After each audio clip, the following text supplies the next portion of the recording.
welcome to the Town of Acton Planning Board meeting for October 6th, 2022 at 6:05. I'll stand for the pledge. Pledge allegiance to the flag of the United States of America and to the republic for which it stands, one nation, under God, indivisible, with liberty and justice for all.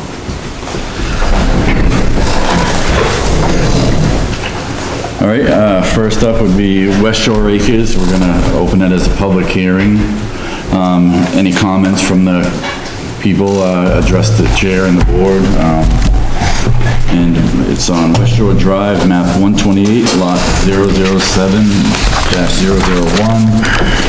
And Joe Stanley's representing Westshore.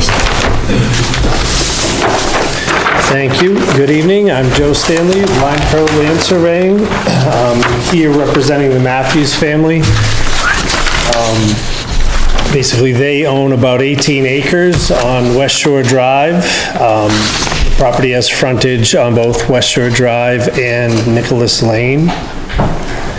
Our proposal is to, out of the parent parcel, is to create two 2-acre lots, as shown on the plan, both with existing road frontage, one on Nicholas Lane and one on Westshore Drive.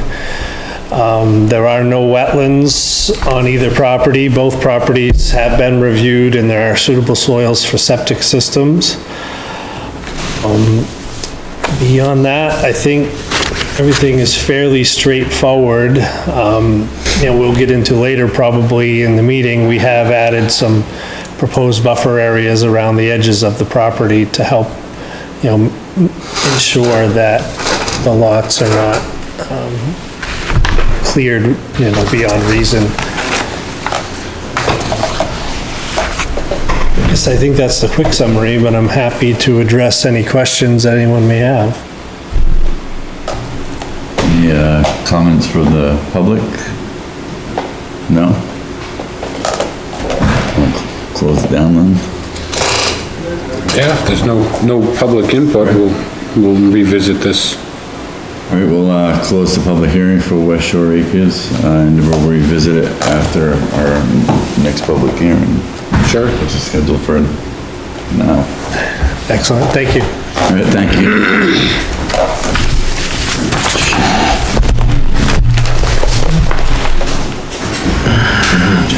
Pass this to this. All right, now we have up Camp East Shore Drive LLC, public hearing. 14 East Shore Drive, map 147-048, application for conditional use for Gamification. Get it. I've heard different things. Is it Kida or Keisha? Kida. You need it better. Right, so we're both wrong. Jason, do you mind pulling that up? I'm sorry, yes. I did find mine, so. Oh, no, mine's somewhere underneath the paperwork. Oh, you did find it? All right, so. Thought I brought 4 up.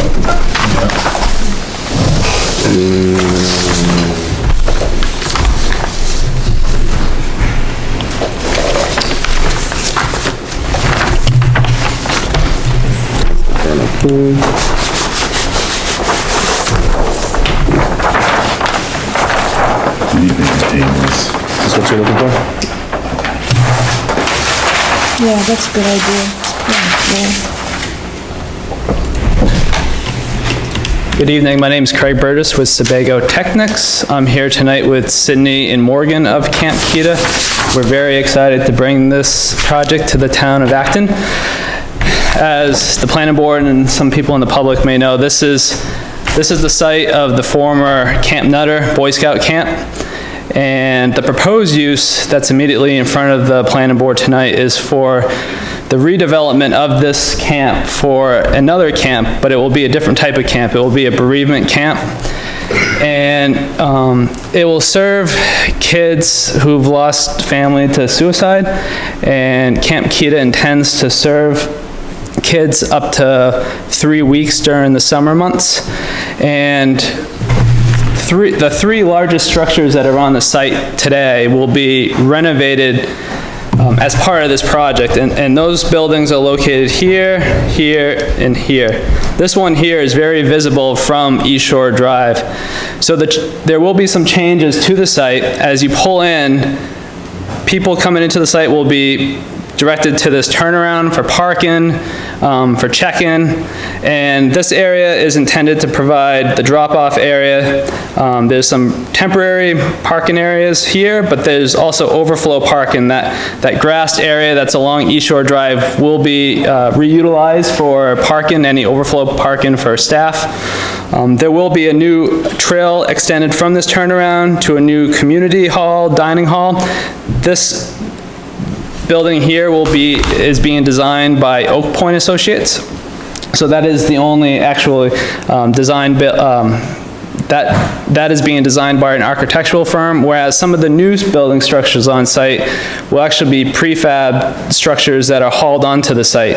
And those structures include 3 new bunk cabins here, another 3 here, so a total of 6. And those bunk cabins will be served by a bathhouse here and here. There will be 3 structures here for staff, and then 2 additional structures at the far west of the property and closer to the Nunn property over here, and those will be program cabins. The project intends to make use of the existing amphitheater in here, as well as the existing trail network throughout the site. The new electric will be extended to all the different structures on site. The existing well house located in this area, closer to that front building, will be utilized for water into the site. The existing bathhouses will be completely removed as part of this project, and the bunk houses serving the bunk cabins and the staff cabins will be served by 2 new disposal systems here and here, and the new community area and dining hall here will be served by another disposal system located at about that area. We designed the site in a way to greatly minimize the overall impact to the overall site, and also specifically within the shoreland zone. Some recent comments that we received from the planning board was to try to provide a little bit more information on tree clearing as part of this project. We did provide an overlay which shows how much trees are being removed. That overlay was a little bit hard to put together because the survey didn't pick up every tree line on the site. As when I walked the site with the planning board, there is quite a bit of clearing for all the existing trails and cabins and recreational areas. The project does intend to expand some of those recreational areas in the north part of the site here.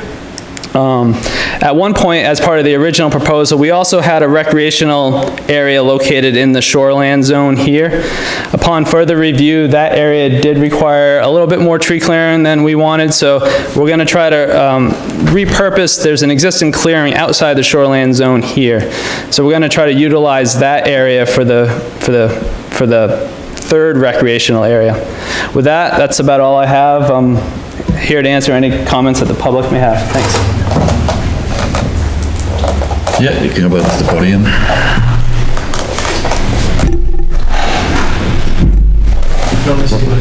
Yes, please.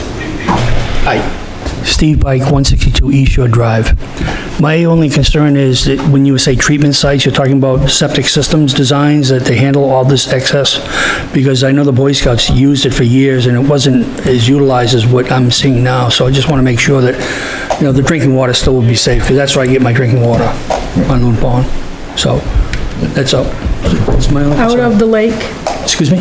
Did you say you get your drinking water out of the lake? Yeah, well, I have a well out front that it's down in, it's a point, but it draws water from the lake, and if it's not treated properly across the way, it's gonna contaminate my well, that's all. Okay? So you folks are comfortable with what you have seen? Yes. Good. That's my only concern. All right, thank you. Oh. I didn't come here for this, but you never know what you'll come across. Charlie Heidick. The new trails and pathways to all the new facilities and even the old facilities, will these be wide enough and designed to support access for EMS or fire? Or would these be narrow footpaths? Well, for the most part, narrow footpaths, 5 to 6 feet wide. The main core one that's around, that's existing, a car can get through. I've driven through it. It's, But for access for someone that has some sort of medical crisis in any of the bunkhouses, it would be by foot access to get back to it? so we plan on getting our nurse, there's a medical center on site, and our nurse will have like a 4x4 golf cart to get to all of the sites that aren't drivable. Capable of supporting a longboard? Yeah. Okay. Yeah. We have to follow all of the health department guidelines and stuff like that.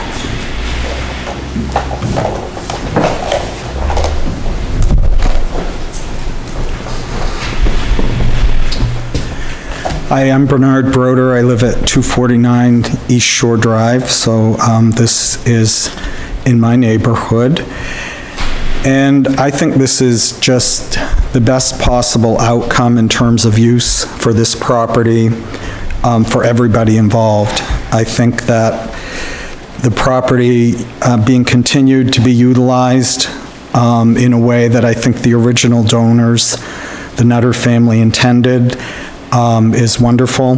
That being, for children in general and specifically because the Boy Scouts will still be permitted to use the property, is just the best outcome possible. I think it's great that this adds to Acton's land use for philanthropic purposes, along with Grammy Rose Sanctuary, for example, and that these sorts of enterprises, while they don't contribute to the tax roll necessarily, they go towards building goodwill, and certainly, the area businesses, restaurants and general stores and so forth will benefit when people come to these entities. I think this use preserves much more of the landscape than some of the other potential uses may have, commercial, for example.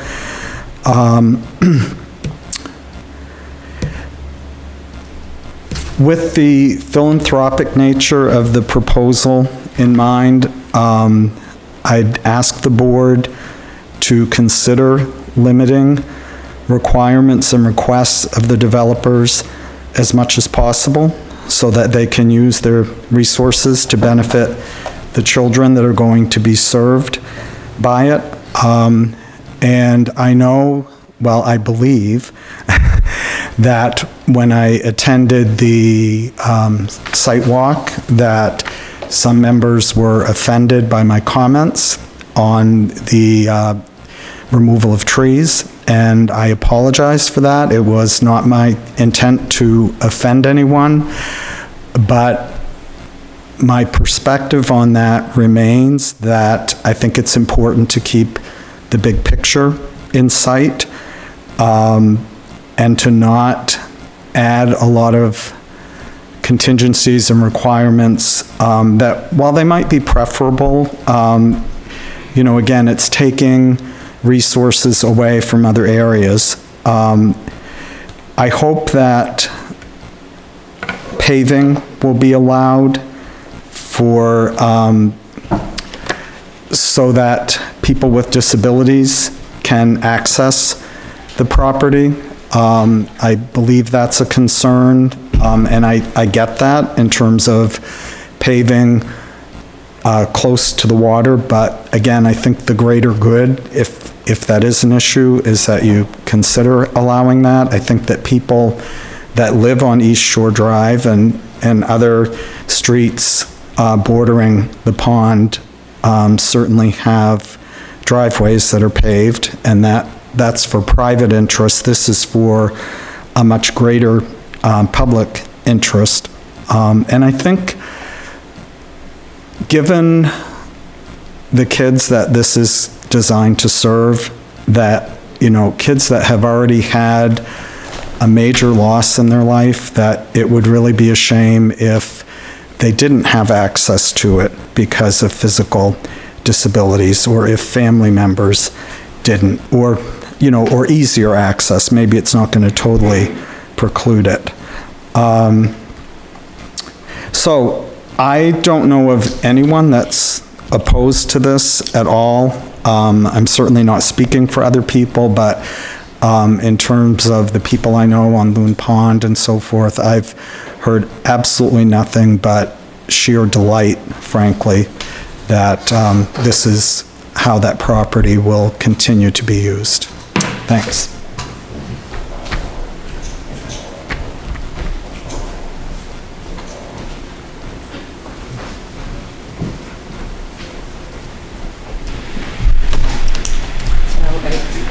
Just wanted to come up for a minute. I live on Loon Pond. I'm over on Loop Road, and I'm only here tonight because I support this project, and I think it's one of the best things that can happen to the town of Acton. Name? Nope, name.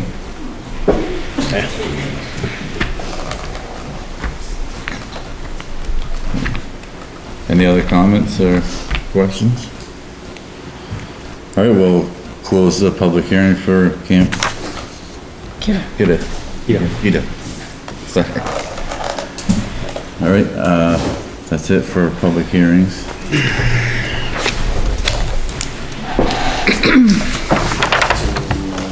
Want to go back to? Joe Stanley. Yeah. Right, Kevin? Yeah. Sure.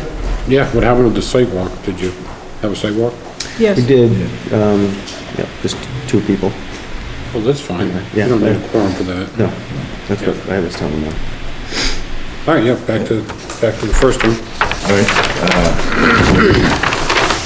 any of the members of the public that want to leave that were here for public hearing, now it's going to go back to normal business.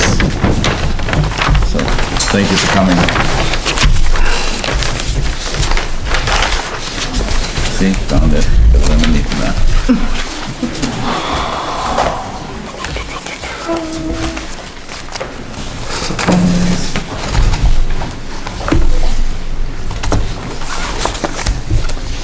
So did this come from you? Okay.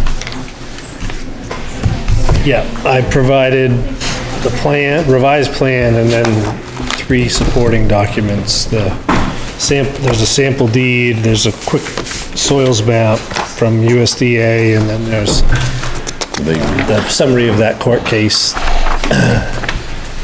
which I'll just briefly touch upon for the board in regards to the lot configuration questions.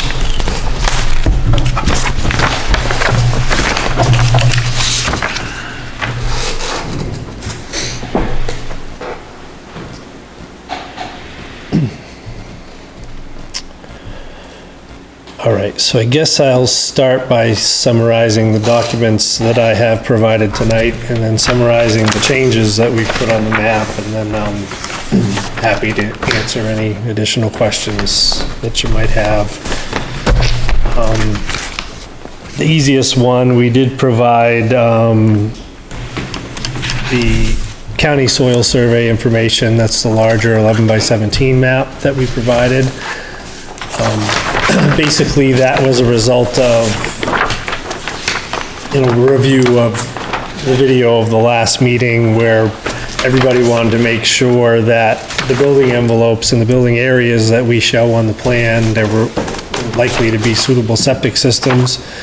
A quick review of that map shows that everywhere in the area, based on the general mapping, other than where the water is down by the lake, would provide adequate soils for a typical septic system, so we had no concern with the building areas and building envelopes we have shown on the map. But just sort of wanted to check that box, reviewing the last meeting.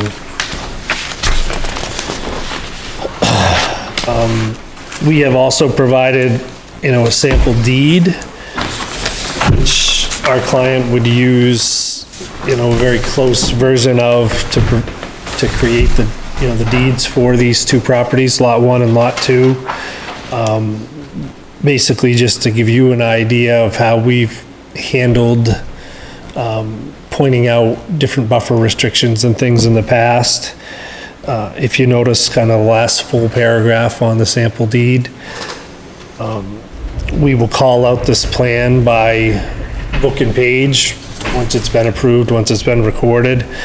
And we specifically note that there are conditions, restrictions, exceptions on that particular survey that need to be adhered to, and then we further call out with an additional sentence that one of those restrictions are wooded buffer areas that need to be maintained. And we've also added a note on the plan which sort of reinforces as well that any conveyances of the lots should reference those buffer restrictions. That would be, sort of a combination of note 15, 16, and 18 that were added to the plan. So we're hoping to have adequately addressed that concern about making sure future owners are as aware as possible of any limitations on the lots. The third document that I've provided is this Bacala versus Town of Stonington. It's a Maine Supreme Court ruling from 1994, and it sort of plays along with the lot configuration question that we were, kind of looking at as in-depth as we could, maybe a month ago. I happened to be speaking to another attorney. If anyone knows Attorney Jim Shirley, he used to be down there in Springvale, and now he's down towards the coast. I was talking to Jim about a different project, and I sort of mentioned that I was having trouble explaining this to the board. And he, right off the top of his head, threw out this particular date, this particular case, and sort of said that's when, Maine state law sort of settled this issue. And, I won't go too in-depth in it, but it's there for you to review. I did highlight a few of the things, but in a nutshell, when the Supreme Court looked at it, because it had gone back and forth with some boards of appeals and lower courts and things, the court basically determined that, the way that the subdivision law, it's written, the first division creates the first lot, first division creates the second lot. It didn't say anything about that division, having to leave the remaining pieces touching each other. And I did sort of highlight some of that terminology in here. So, if any of you were going to try to review this quickly as we sat there, but basically, if you do read through this document, this is where, everybody who's taught me about this rule, apparently this is the ruling that everyone had relied upon to come up with that whole notion that, we can have one lot with, two pieces that don't actually touch each other. And then basically, so for additions and revisions to the plan, since we were here last, we added the 50-foot buffer strip along both roads, which is a requirement in your ordinance. What I've done within note 15 is just simply said that once the driveway locations are chosen within those buffer areas, that the people are allowed up to 20 feet of width to create their driveway to head in there. That's sort of how I've dealt with allowing them access while still maintaining the majority of that buffer. Also, based on those discussions, we have proposed some additional areas to not be cut around the sides and the rear. We've proposed 50-foot strips on the back and 40-foot strips on the side. We feel like that will leave pretty good buffer, pretty good amount of vegetation, and keeping lots fairly private while still giving future landowners, plenty of room to build a home, lawn, whatnot. So we have proposed those, and when we had done it in the past on the other project, we hadn't specified as clearly the widths on some of those buffer areas, so I sort of liked doing it this way instead of more arbitrarily drawing a shape, Because now, we have well marked those property lines. It should be fairly clear for a landowner to be able to come out, figure out if they're 40 or 50 feet from those lines. So, that's what we have proposed in that regard.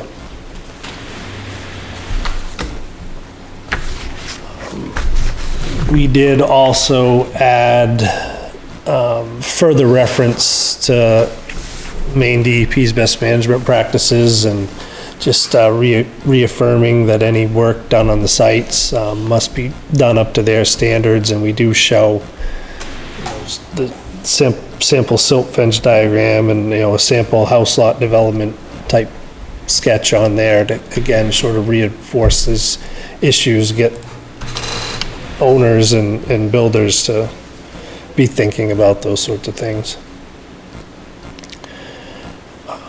I believe that's everything that we made for major adjustments, but happy to answer any additional questions.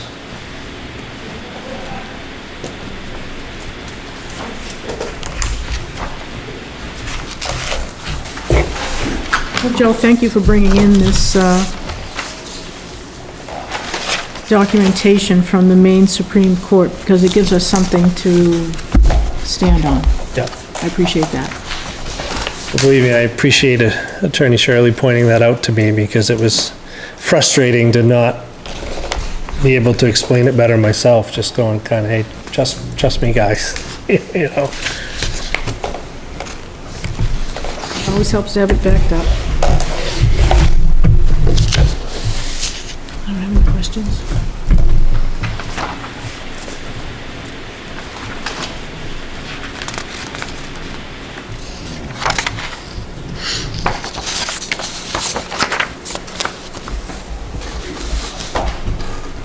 Did we read through the conditions last time? I think we did. I think we did. Yeah. We did. That does remind me, though, one thing that when you read through those conditions, I told you all that I would add the waiver request to the bottom of that signature block, which I've also done.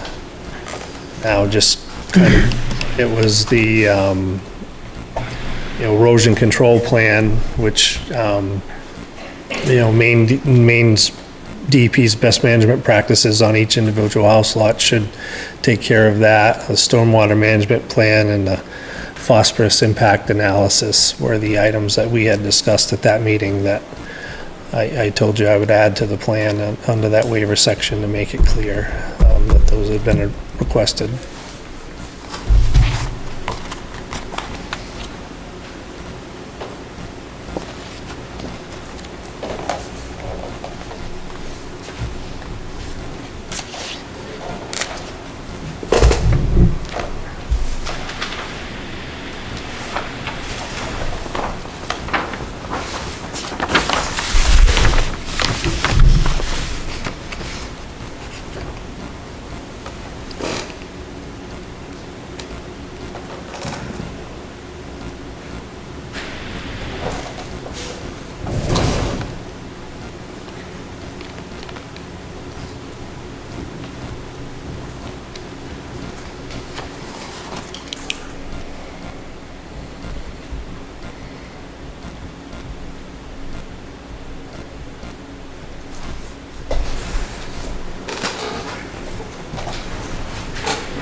You say you added the 40-foot in the notes? It's on, Yeah, so there's notes 15, 16, and 18 sort of address the note, sorry, I tend to step away from the mic. Note 15 Says 50 foot. references the 50 foot along the road. And then note 18 over on the continued notes there references 50 foot on the rear of each lot and 40 feet on the side. And that no clearing of those vegetation in those areas would be allowed without, basically people review from the Acton Planning Board to.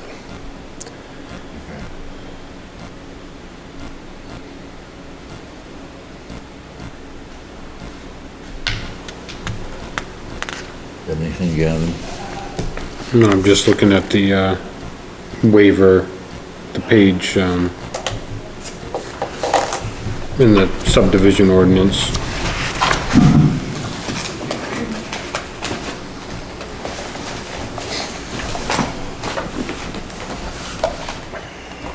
Because we didn't actually vote on the waivers last time, we still have to do that, right? Right, we spoke Yeah. about them all, but I don't think Yeah. you voted in. Because we didn't have them on the paper, yeah. Page number, Gavin? I'm on 23 in the subdivision.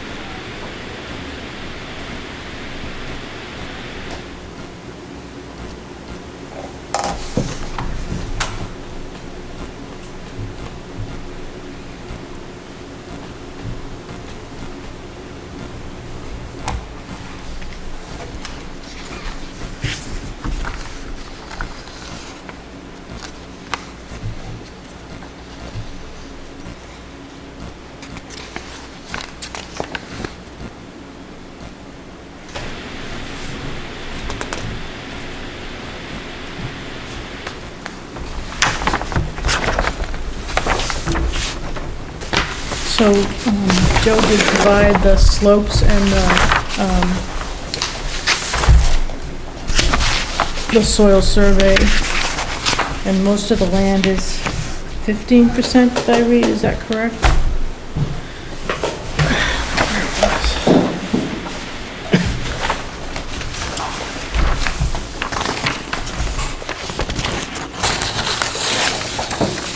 It's not a slope greater than 25%, covering more than an acre. Right, any of those, at least based on the soils mapping, any of those, areas with the C designation as the last letter would be 8 to 15%. You know, there are a bunch of rolling hills out there, but no No greater than 20. steady maintained slope, certainly greater than 25%.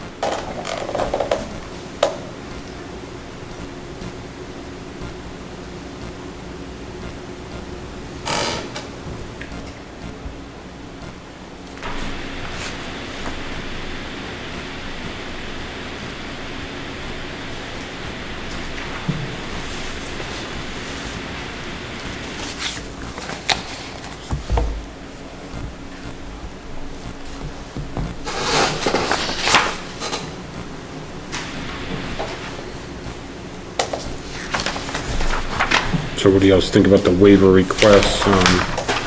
It does say under A, the board may waive submission of the erosion and sedimentation control plan only if the subdivision is not in the watershed of a great pond, and upon finding that the proposed subdivision will not involve road construction or grading which changes the drainage patterns, or if the addition of impervious surfaces such as roof and driveways is less than 5% of the area of the subdivision, which is probably true, the 5%, right? We don't actually have that figured out, but looking at the general size of the parcel, Correct. I think we're probably under the 5%, but we still are in the watershed of a great pond.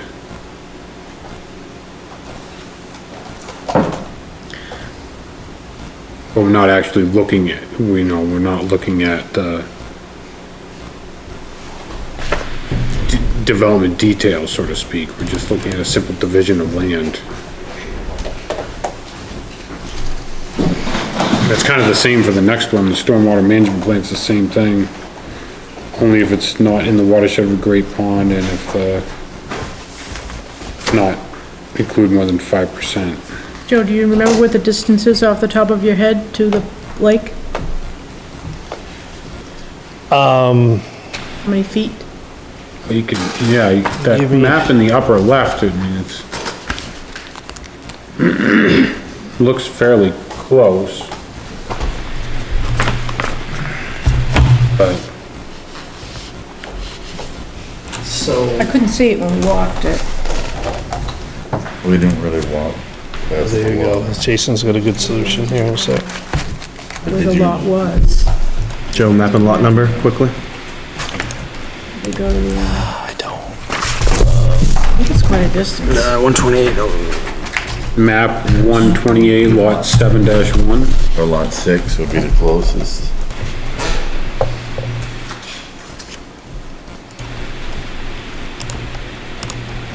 Using these inaccurate GIS maps.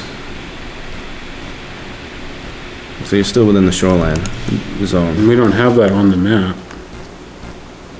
But the tip of the parcel is in the shoreline zone, Yeah. but not the actual divided parcels. Correct. Yeah, there may be a small section of it there that, Right.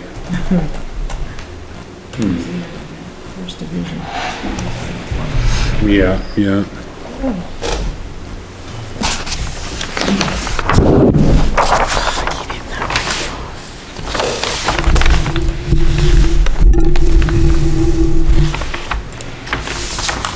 So we walked to here, Right, that's why. right, we didn't go up around the, Right. as long as there was So that. that's technically not part of the subdivision, it's being retained. Nope, that's part of the main, Well, this says watershed anyway, and it doesn't say shoreline zone. But that's something in the future we should ask for them to put on the map, I think. All the district boundaries, but I don't know if we're gonna necessarily do that tonight, but.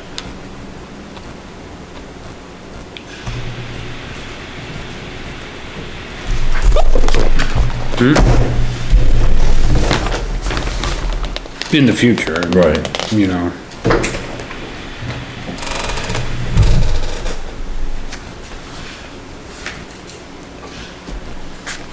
Do we have a note saying that when these lots are built out, that they will, have these plans? What was the thought on that? that will have which plans? Erosion sedimentation control plan, stormwater management plan. I require that out of my office anyway. So we don't need to Yeah, put that on there. the builder or the applicant would, I would deal with that, yeah. Yeah, Most definitely, especially in that area, they would require a stormwater plan, mitigation plan, as Yeah. well as, erosion control. because it seems kind of premature at this point, but. we No, wanna make that's sure something that it's- that comes Make sure through. it's done. Yeah. Yeah.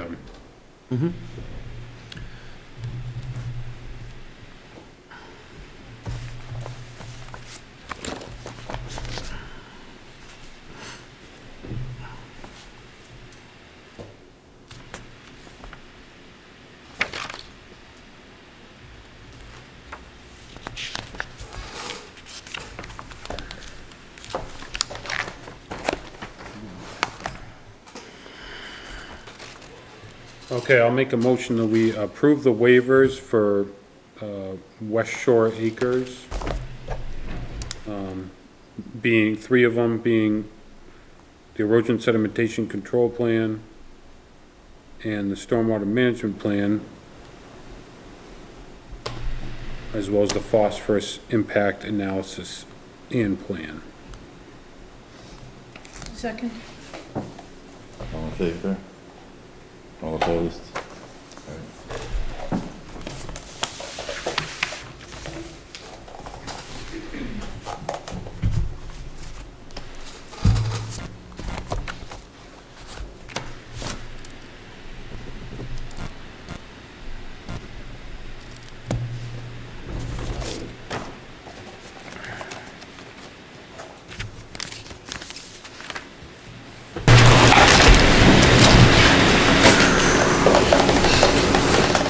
Anything else we want to, look at with this tonight?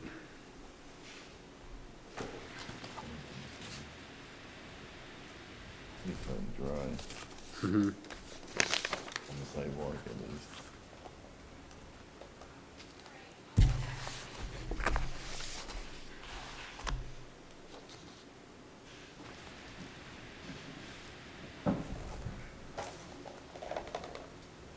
What do you think? All right, I'll make a motion, we approve the application for subdivision of Westshore Acres, map 128, lot 7-1. Second? Can I pause you guys for a second? What are we doing, these need to be sprinkled, or how's that, or we're within so much? It's on there. Okay. Fire protection, That was my 14. major thing. Okay. Yeah. Continue, sorry. Well, I mean, it's just a regular house, but when it's a subdivision, we have. No, I know that, I just wasn't sure if there's a certain distance from a great pond, if you still needed to do it, so, I think it was just because it's a subdivision. I'm fine with it. If they were just breaking off one lot, we wouldn't require them to do that, but. She seconded. All in favor? All opposed? Thank you. Maybe, you wanna do signatures real quick, or I get like, if I get two of them? Just any two of these?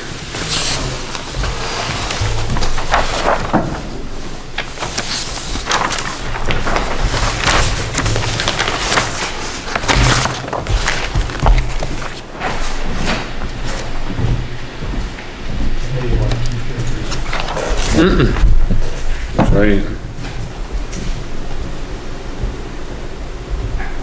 I got like a whole scroll library going. No, you have to get rid of them at a certain point.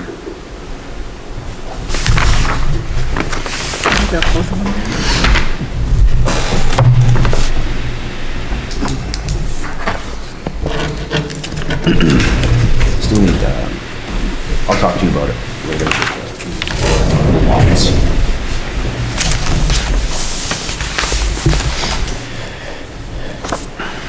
Or I'll just talk to Tyler.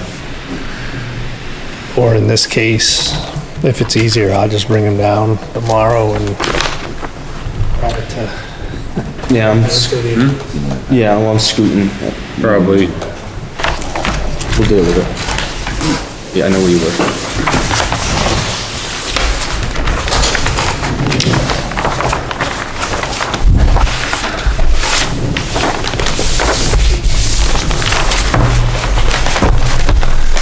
A lot of people are sitting here, should I leave it for these members or take it with me?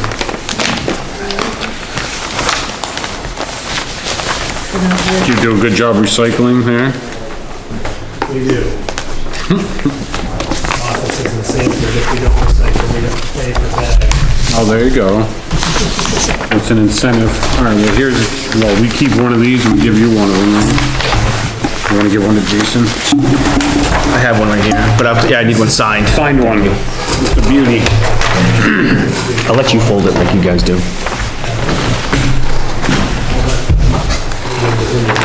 Yeah, thank you.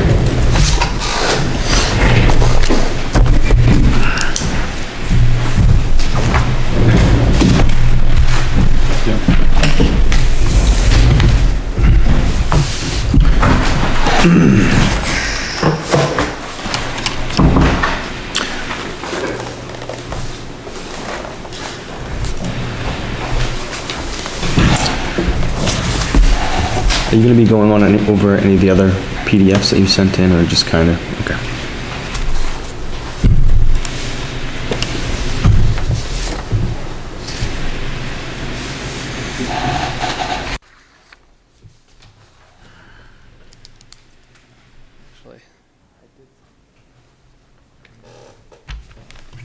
Yep, I gave it to them, I passed it out to these guys, so they all have copies of it. Thanks, Joe. Yeah. Yeah.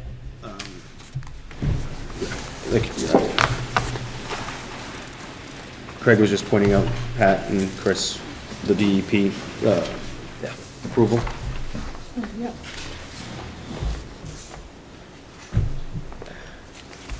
For, vernal pools, or determination, excuse me. Oh, so that was not for Pepin? No. No, this one's for, Camp Kita.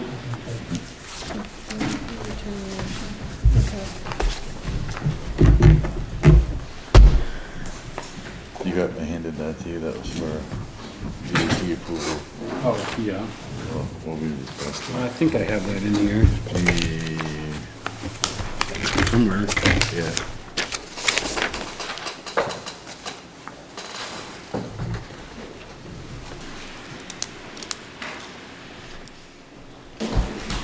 So I can quickly skim through some of the changes to the plans based upon some of the feedback we heard at the last meeting. We did add some landscaping to the site now. So we have some evergreen trees here to provide some level of visual screening to the property over here. We also, we added some trees here to fill in kind of this void space here where there's currently not an abundance of trees. And then we also proposed some trees here along East Shore Drive, as well as in the middle of that turnaround area. The temporary dumpster bin is located approximately right here. And as noted at the last meeting, that will really be there only during the times that Camp Kita is in operation. The program cabins were relocated over here outside of the shoreland zone, and all of the plans, the grading and the utility were updated for that. We did provide this tree clearing exhibit. I do want to note that, as I mentioned during the public hearing, we did our best to put together that plan. The survey didn't pick up every tree line, so we actually had to rely on some LiDAR survey to help develop this plan. So we did the best we could to identify existing and proposed tree clearing areas. Also, as noted during the public hearing, we relocated one of the recreational areas to be immediately along that main access trail to the dining hall. And we also provided dimensions of these areas. And as noted at the last meeting, it really is important to Camp Kita to have those areas for recreational purposes. I think that's the changes that were requested at the last meeting.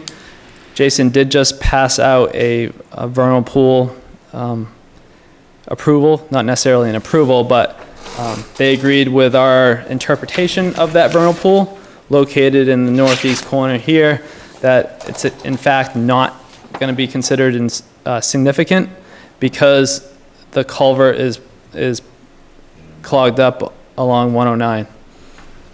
It has been more than 14 days since we've submitted the permit by rules. So again, we did submit 2 permit by rules to Maine DEP, one being a stormwater permit by rule, and that basically covers disturbance to more than an acre of land.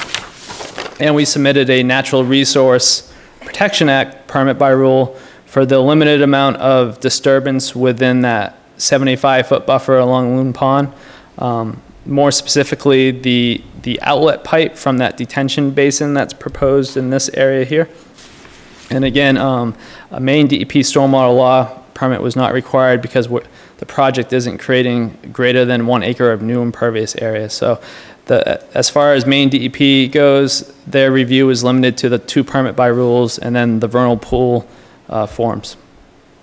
So here to answer any questions you may have. We'd really hope for approval tonight because I know Camp Kita is very anxious to get going with construction and get that process going and potentially have construction go through the winter with the hopes to open next summer. Question on just like what about slowing the water out of that opening? Oh, we did add a berm area. I forgot to mention that. We did add a berm area with some notes on the grading plans.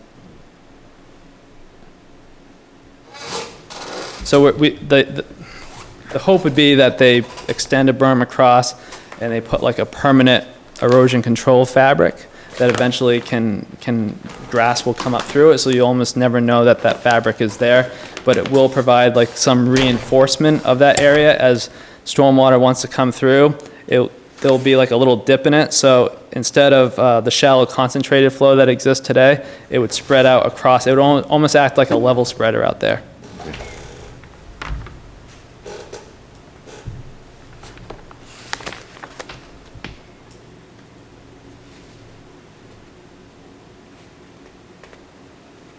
Kinda looks like you did, the patio has some texture on it now. Did you, look into changing the surface of the patio? It's gonna be a standard, deck area. No, I mean, right, the round patio. Oh, yes, yes, In the road, thank you so for, to speak. thank you for noting that. We, Hatched. yeah, we did make that a paver circular area, and the plans do have an added like narrow drip edge, stone drip edge, so the stormwater off of that will filter through that stone and then the sand, and then there's an under drain pipe. Thank you for bringing that up.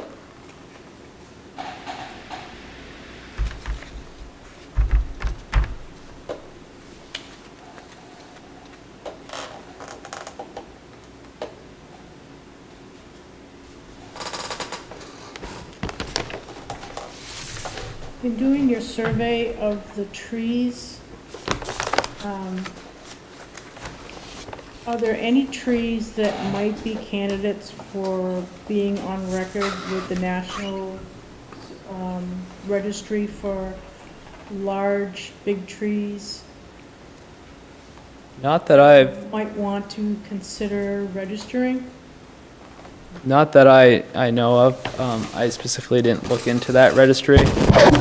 On the site walk, I didn't really see anything that stood out as a tree that might meet that standard. And I think Sydney had mentioned at the last meeting that these recreational areas, although they're intended to be some, not like big tree cleared areas, but there may be some selective cutting to save nicer trees in those areas as they see fit. Maine also has a registry for large trees. I can certainly look into that.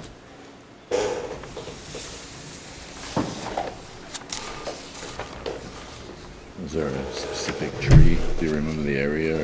Yeah, there were several trees there, and that's why some of us were asking questions about the trees.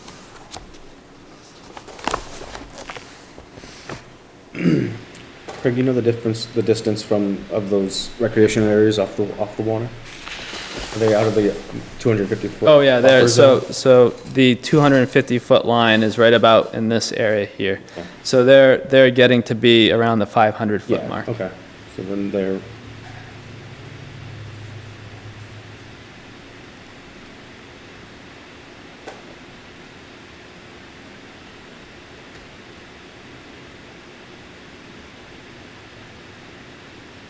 Looks like you made some significant changes. Yeah.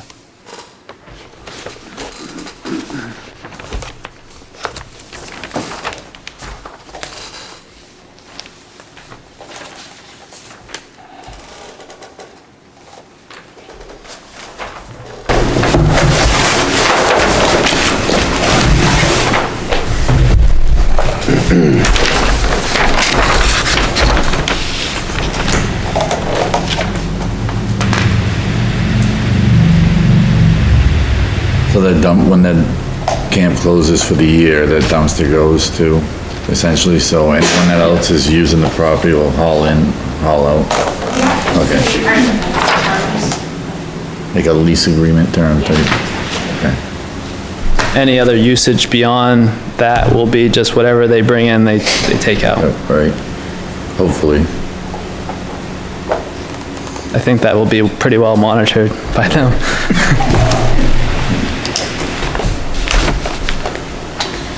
What kind of, outdoor lighting do you have proposed? That's I'm just looking over the good neighbor policy, things like, noise, visibility, and, light. Yeah, it's a good point. I actually do have a photometric plan that I forgot to share with the board, but there would be really just string lights along the main paths here. And then maybe just a light pole here. I can certainly share that with Jason, if we could have that as a condition of approval, but we did look into that so that there was no, light spill over onto the adjacent property. So I was Yeah. working with Swaney Lighting on that. And they did put together a first initial plan at it, and, actually had them relocate some of the lights in this area so that there was no spillover. So it would be all LED lighting. So that technology now, you can really have controlled lighting in certain areas to really reduce the spillover onto adjacent properties. Would it be lighting that would just, would be photosensitive where it just comes on as it gets dark, sort of? Yeah. Now, and that would be on year-round, and you're only gonna, or would just when you're operating there? So we'd have minimal like security lights or like security cameras and like for trespassing and stuff, but like you would think it was more like the building lights and the things, those would just be when we're operating. It wouldn't be like, we don't wanna pay for lights that we're not using, so they'd be very minimal for just security purposes for when we're not operating. So you did mention like a light pole by the turnaround, is that? The intent is to minimize light poles. Well, how many? It would only take one light pole to light up that entire area, but I haven't shared it with the board yet because I still think that there's some additional coordination that might be needed with Camp Kita to really, make sure that's something that they want. But as Morgan noted, they really want to keep the lighting to a minimum here. And then the lighting around this area would only be during times of use, and then just security lighting on some of the bigger building structures out there. Would that be motion sensitive, or would that be on all the time, or? Well, camp's in session for safety reasons, if kids are traveling from the cabins to the bathhouses, there would be speed lights, throughout the evening, but it's not, when the campers aren't in session, there wouldn't be, lighting really. And then certainly in areas, if were lit at all that aren't around the cabin areas, they wouldn't need to be lit throughout the night, so motion sensor. Yeah. Like cute, like solar lights, like light the pathways and Yeah, stuff, yeah. simple lights and things to make it magical, but nothing like not the light. Magical. Yeah, I guess I'm just curious how much lighting there'll be when the camp isn't in session. When you're operating, then Oh, yeah. that's your own prerogative, but. Yeah, hopefully from a security perspective, motion, so we can like make sure that, if there's somebody there, that we can trigger like security cameras and trespassing issues and stuff like that, because it is kind of like a hop-in site to like walk through. So we're hoping that to like limit that, but not on all the time. And now, do you know which you're allowing the public to go through when you're not there on the trails, or it's pretty much closed down? Walkers could like during the day, but at dusk, we would say, we're still talking through that with our. Do we have some sort of note on that, like, sort of like public access for the people in the neighborhood who want to walk their dog or something like that, and? Yeah, so we are talking through our insurance with that. We have to, like, especially when we're in session, we like literally, everybody has to be like check background checks, and like we can't just have random people on site when we're in session. So we're talking through our insurance provider as to what like that looks like. We have like Veteran Association gets like a waiver or something that they can kind of have access or something along those lines, but we're still talking through that with our insurance to understand what that would cost to like allow public use, because that's, as soon as we kind of turn that on, it opens up a can of insurance funds for us. So we want to make sure we're limiting our risk, but still being neighborly. And so that's what we're figuring out that balance of, but we want them to be able to use it when we're not in session. So like, a lot of dog walkers cut through and stuff, but Yeah, maybe you should designate just one or two routes that people could use prospectively so that you're not encountering these issues with your lighting going on when people are in, maybe get some signage directing people which way to go if. Oh, I get what you're saying. Yeah, it would only be for like the main path that would. The one sort of by the shore? So one that folks currently use that we've seen like the loop, from the road to like the Nun place, they like kind of cut through there to get to the road, I think. And so like that's the one that. So maybe we could get some sort of note that, maybe restricted public access from X distance from the buildings and,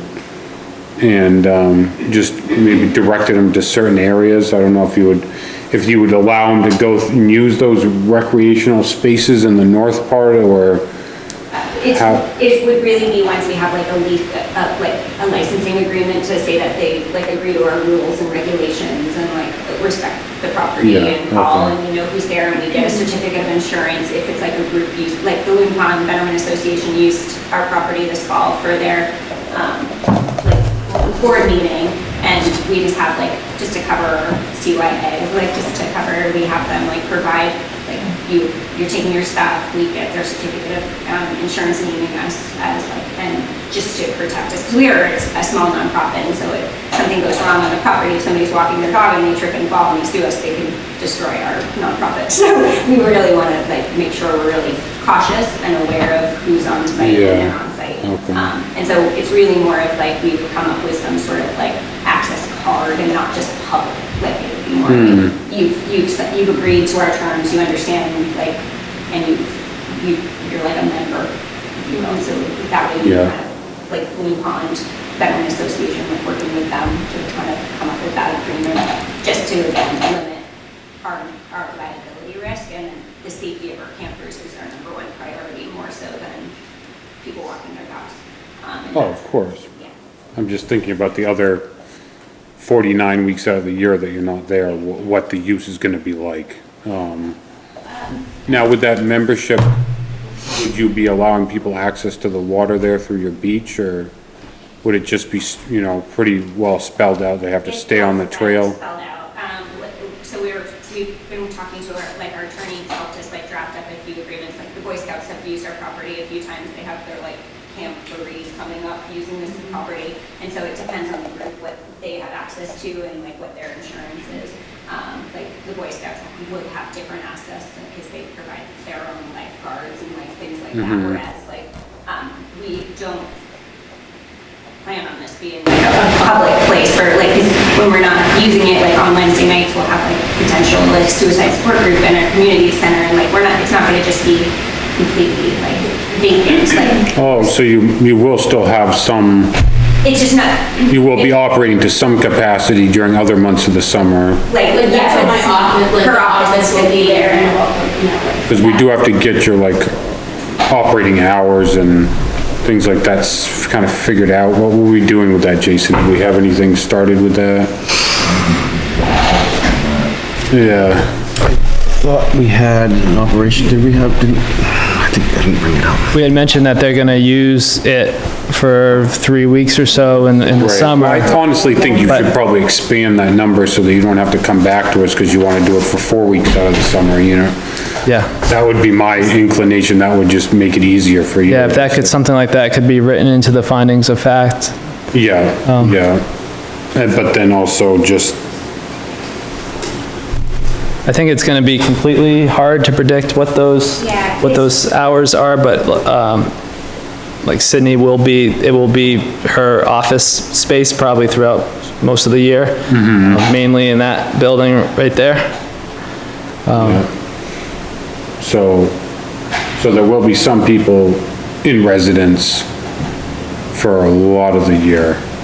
I don't think in. No, or some not in people residence. on site. Yeah, like a person, I'll be mowing the lawn, for instance, and be there and answer the phones and that kind of thing, and. It's like general office work. Yeah, Yeah. and just keep an eye on the property, right? And I'm not sure, this is kind of going back a little bit, but there are currently floodlights on all the buildings and in that little back facilities that they do have there, so there is some lights that are currently on the site as well. Do you have any lights proposed for the recreational spaces? No, other than Beyond like the twinkle lights solar. and like solar lights and stuff like that.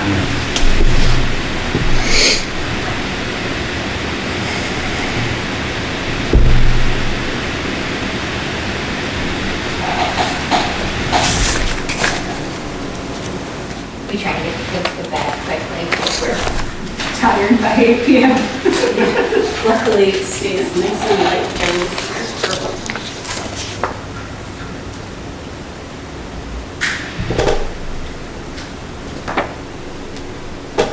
can you accept questions from the audience? Public hearing's closed. Public hearing's closed now, so. We can though, if a member of the board calls on a member of the audience, they can ask a question, but I don't know if, My question was just about the lighting, something you haven't covered. Yeah, we'll entertain it. I'd just like to know whether or not all the lighting, because there was supposed to be some string lighting along the path, will all the lighting, floodlights, et cetera, all be downcasting to preserve night sky? Yeah. Because that hasn't been mentioned. Yeah. Oh, absolutely. Stargazing for Yeah. part of our programming. That's in our good neighbor policy anyway, to be downcast, Yeah. casting lights. Good night. They can't, well, that's they kind of, yeah, can't that's go, what I'm looking at. they're not supposed to go beyond your property lines and all that other stuff, so that would be something they're required to follow. Right, but, it's good to have that spelled out, because it doesn't always happen that way. Right, like that one that, Still there. I'm never out that late, so I don't see it as much. It's not obscured by the fence anymore? No, they're all above the fence, but Are they that's, still? anyway.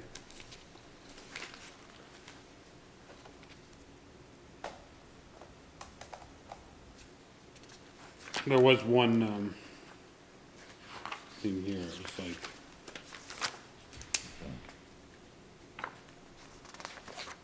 What are you looking for, Gavin? I'm looking at the good neighbor policy, I didn't know if there was anything else anybody wanted to go over in that. I feel like the lighting's probably the biggest. I don't feel like they're gonna be making any amount of noise that's gonna be an issue. So one standard in the good, like what we were just, the gentleman, direct or indirect illumination does not exceed 0.5 foot candles at the lot line or upon abutting residential properties. It's in, Yeah, we would definitely not have that. Yeah. And if approval is possible tonight, that could be a condition that, once that plan is finalized, we could certainly share it with Jason. Yeah. But yeah, it won't even be close to the 0.5 foot candles. Yeah, no, I think you're, except for security lighting to be turned off, plan calls for lighting, except for security lighting to be turned off between 11 PM and 6 AM, except for commercial and industrial use, sorry. Should have read the whole thing before I opened my mouth.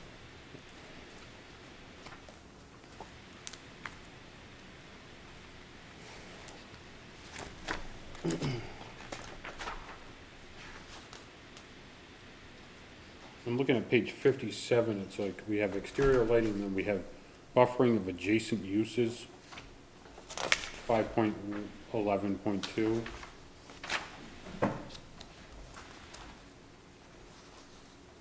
And I'm not sure if this pertains exactly to what I'm thinking about, but, in the upper left, you have, the saloon there. And, that the recreational space that's in the upper left corner closest to it, almost feel like you want to preserve your buffer with iron tails, because that is, I mean, we've had a lot of hearings with the residents Concern. talking about the noise and light pollution coming from there, and I wouldn't want you to get rid of your buffer in that section closest to iron tails, if you can help it. Just because it would affect everyone. I mean, we can hear the music from Iron Tails like miles away where we live, so.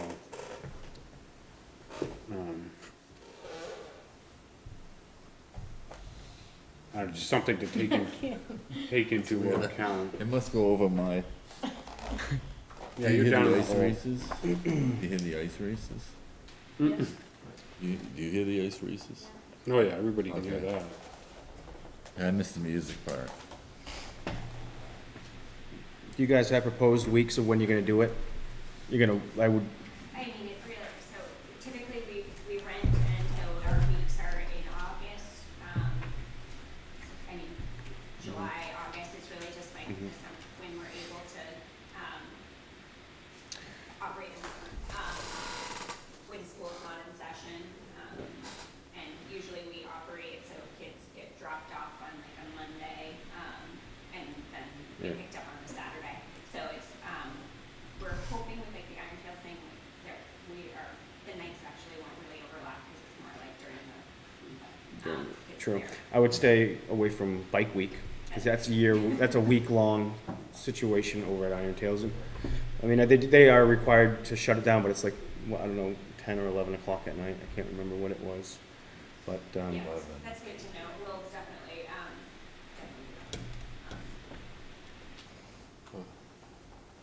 but historically, we've been like the third week in August when we've rented. Yeah. Places, and it's really just, we're at the mercy of the places we rent. So you wanna just say you'll have, residents there in the months of, June, July, and August? Yeah. Time frame. I mean, is that, Yeah, and then. then you're more free to pick the weeks you want without having to worry about Yeah, the parameters. yeah. I mean, you can make it bigger than that if you know. No, I mean, the other uses would not be the like full, like it would be, 10 people meeting at the community center to talk about their loss and nuts, or, the Boy Scouts hunting in the winter for their like ice skating or ice fishing thing, or the stuff that they've been doing historically, but we're not winterizing, like, so it's their traditional Boy Scout use, that I wouldn't want to be part of.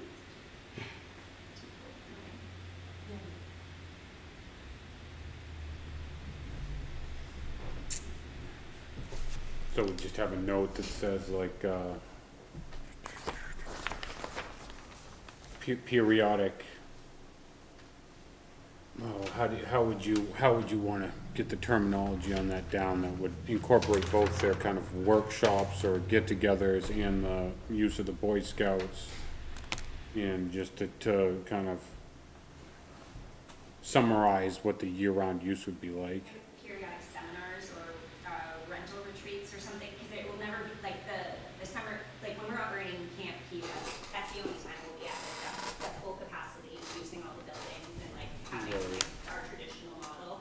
Any other time would be like, one or two, like Dave Wade with his troop, like coming in and taking a weekend here, a small group doing something. So I would say like the summer months would be our full, like what we would say would be full capacity with like the 3 weeks, but a random selection within that. And then I would say periodic seminars or retreats throughout the year, with, like administrative staff, not like 9 to 5 or normal office hours when she's there and not at home and shopping. But like you had mentioned, if you can maybe put in the findings of fact, maybe a couple of additional weeks so that if Camp Kid ever does plan to go 4 or 5, they don't have to come back. Yeah, to I the was board. thinking the 3 months instead of the 3 months, weeks. okay. That way, if we decide to do it, so if, and now I'm rambling, but if some schools get out at different times, and so the schools that start in August, some of our kids haven't been able to come because our program's in August, and so if we were to do a June program for the kids that get out of school, and make that work, but Would Memorial Day to Labor Day suffice? that makes sense, yeah, just from a summer, I think that would, no, because that would be the retreats and stuff, that would, yeah. It would give you options because you're going to change. Yeah, I think that's sufficient for our traditional use, and then the retreat seminars periodically, Throughout the year. Throughout the year would be the appropriate, verbiage for that. And it would cover all the potential, growth. And it's all contingent on donors. And just trying to figure out membership, Card thing. What about just like our public, I don't know if it would really be public access, it would be, access to the site requires a liability waiver, Yeah. yeah. sign, Mm-hmm. Yeah, it's just no permission. exceptions, no Permission by admittance owner. unless you Written have a permission. liability waiver. Are you gonna put up signs that, Yeah, there's signs currently existing from the Boy Scouts and we've added to them, but we'll continue, especially as we start the process of like, we just haven't done anything on the site yet, obviously, so once we kind of take over, we'll definitely encourage signage and we've added some security cameras so you can kind of make it feel like we've, are watching it. no, just nothing else in the, Neighbor? good neighbor that you see?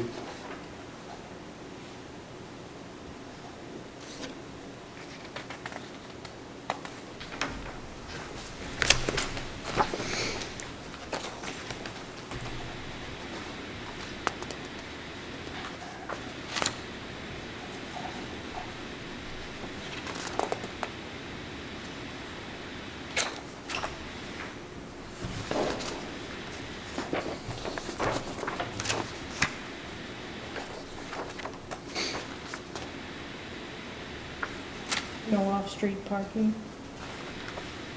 I mean, no on-street parking? No, they have that field, that area with a dumpster Yeah, they have that for access. parking. I don't see anything, Kevin. Okay.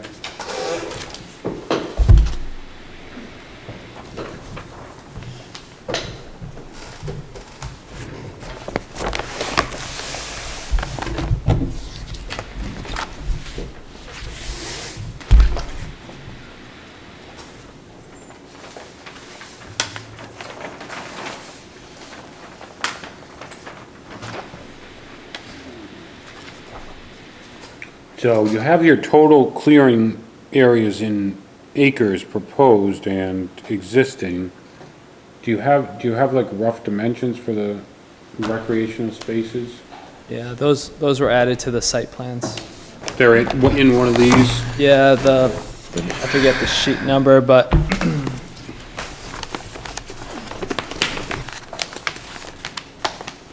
I believe it was like 102 Do you know when you sent me the revised one, it was last week? weeks ago. Come on.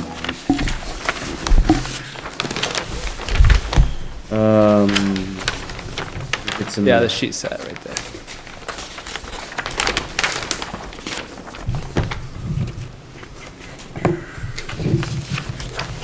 Did you say sheet 7?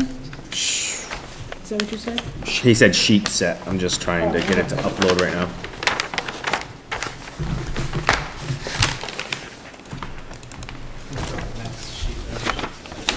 Six. Yeah, so sheet set, so. Having up here, so you have 140, 100. Okay.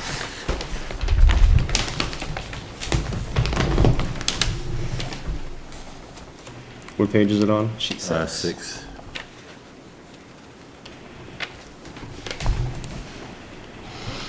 Yep, that sheet. That gives us square footage of the impervious, is that what we're? It gives a diameter of those I circles. believe it gives a diameter and Oh, an there's the area, diameter, I see it. but no, it's not gonna be impervious. No, area. I know, but I was just looking at the buildings, I didn't notice the detail on the diameter. So area 15,390. Yeah. And on the site walk, this is that picnic canopy that we saw. And then over here that's where that little shooting range is, archery range. Mm-hmm.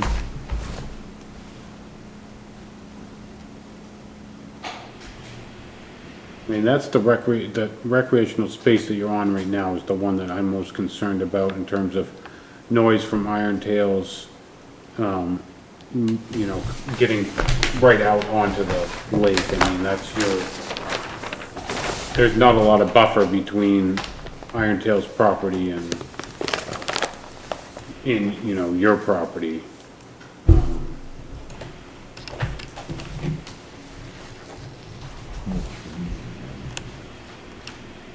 Well, you can see the existing clearing is the small square to the left. I don't know if you've been back there, but in the winter time, but that's mostly like brush, like low brush stuff. In the winter time, it's basically like when the leaves are like, it looks like there's no trees at all between. You can see basically the whole cement from Iron Tails in the winter, like when all the brush leaves and like the stuff is gone. Yeah. There's not a lot back there that's acoustically helping it at the moment. It's really low brush. It's not like, I wish it was dense woods, because when we did the sidewalk this last fall, or in the winter when it was like cold, it was like, it was direct views to Iron Tails. So it's really not beautiful evergreens that are like shielding is really acoustically. It's really just kind of rough. The Boy Scouts had done some like clearing and logging, I guess a few years ago, and I think they got a lot of the muddy trees that might have been helping some of that. Well, it seems like all the more reason to preserve some sort of vegetated buffer there. Maybe we could just come up with some distance from the property line that you would keep vegetated in that region.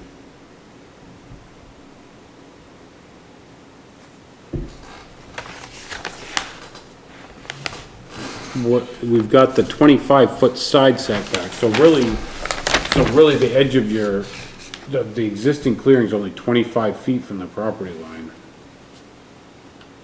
And then it would be connected to the recreational space, which is a third of an acre about.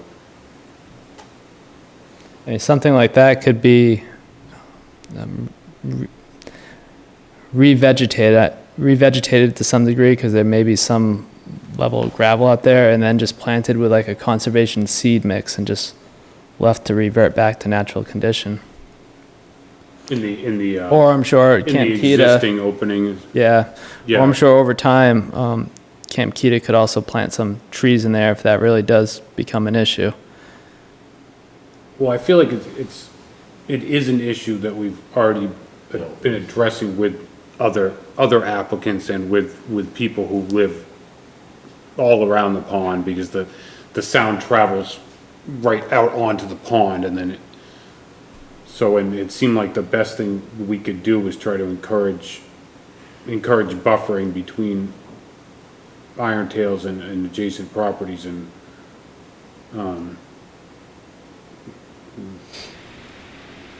don't know, maybe we could have some sort of vegetated buffer there along your property line, you know, that would be greater than 25 feet.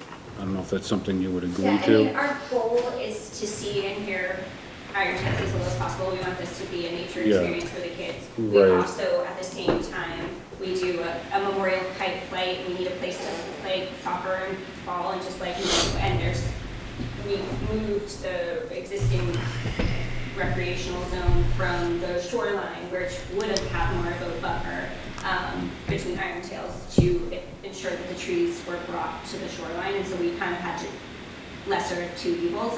Do we cut down the trees near the water, or do we cut down the trees here, when the goal is to have a place for children to have recreation? At the same time, nobody more than us.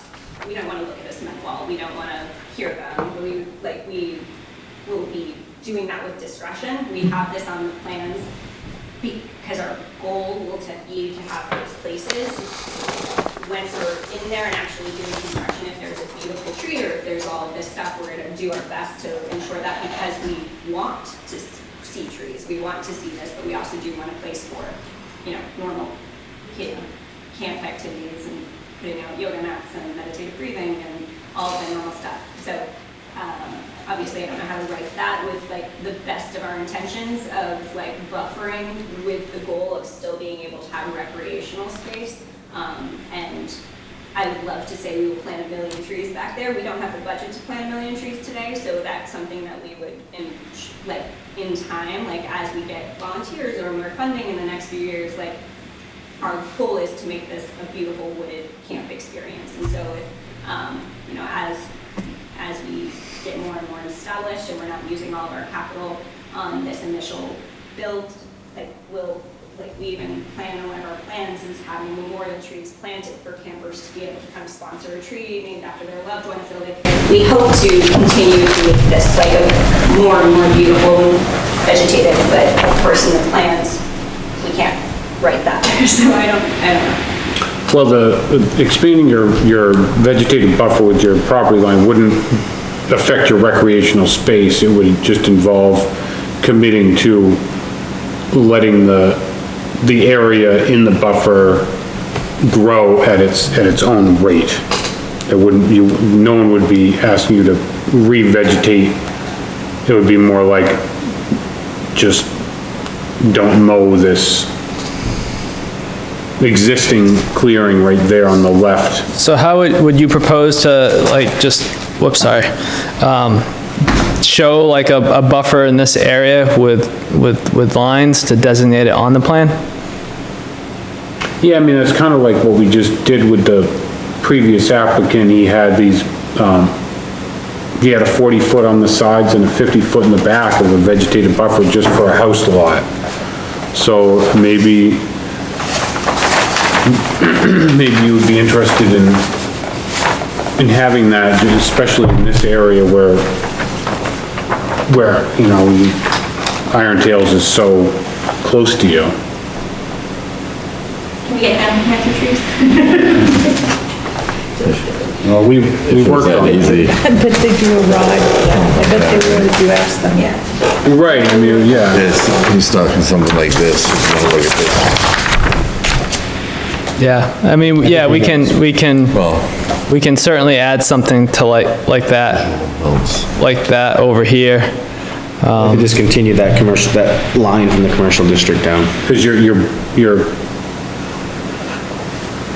your buffer is greater in the commercial district, is that what I'm seeing? Yeah. Yeah. It's 50 feet instead of 25? Well, I mean, that would be probably, that might work, I mean, if you just, you know, continue that 50-foot buffer down some ways along the property line there. You know, whatever made sense. Maybe until you intersected with your path there.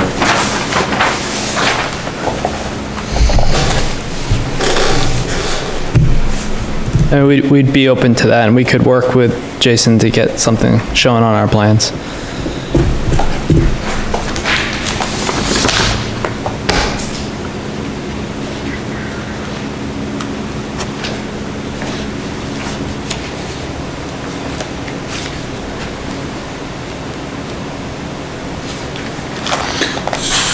Did we read through the conditions for this last time?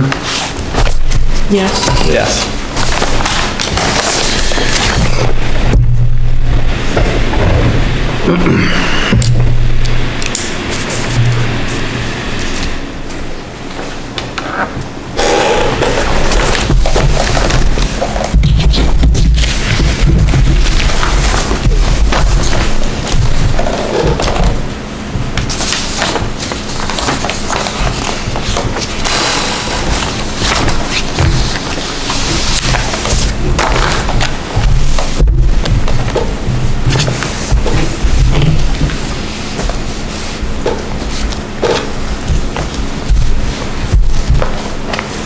What's going on right here?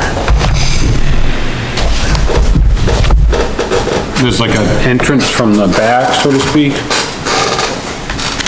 Yeah, I think that's what Morgan or Sydney were touching upon, how there's a trail that extends out to the road over here. That's just like an existing thing that's Yeah, that's existing. like attached to the Yeah. thing. What are you gonna do with that area? Is it illegal right away? No. It's gated off, it's just there. It's covered with like trees and stuff.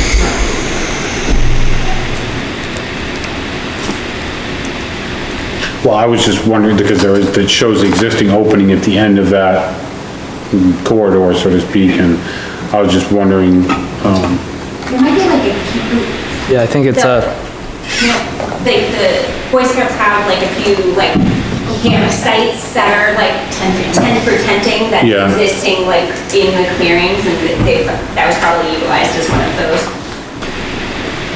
well, would you be amenable to including that as in your 50-foot? so extending that 50, Yeah, that's, I was 50 just trying to foot. figure out the length of the thing. Yeah, Yeah, we wouldn't be doing like, we're not doing any like landscaping on that side of the trail because we want to encourage, like, we don't want kids to go on the other side of the trail, like, we're gonna keep that. That's just- Okay, so yeah, we could extend that 50-foot wooded buffer down to that area so that it includes that clearing and this clearing.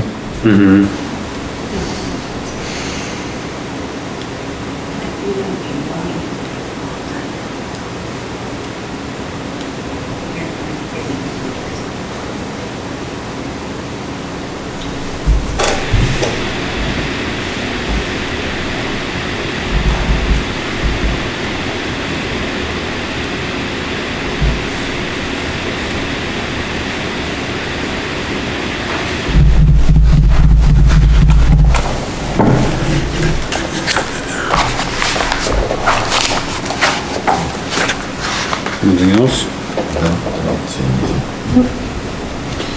These, the existing buildings that you have within the shoreline zone, when you renovate them, are they gonna qualify for the best practical location or best possible location? Depends on what they do and the scope of the project. If they're adding foundations, yes. If they're expanding, if they're, No, I understand the parameters, I'm just Right. wondering what they're exactly, On the existing, we're kind of just lip sticking, okay, we're just gonna paint them and make them as functional as possible, but we don't have the budget to like completely gut those and renovate them, so we're really just making them functional. One's going to be the Nature and Outdoor Education Center, where we're gonna do fly fishing and mushroom hunting, and one's gonna be the art cabin, and then the one that you see right on Loon Pond is gonna be where there's a resource library for, you know, books if you lost someone to suicide, as well as like just a respite center for people to come and think, and then like the admin office and storage. So we're just gonna do as bare minimum work to those as possible. yeah, okay, Do anything more. okay.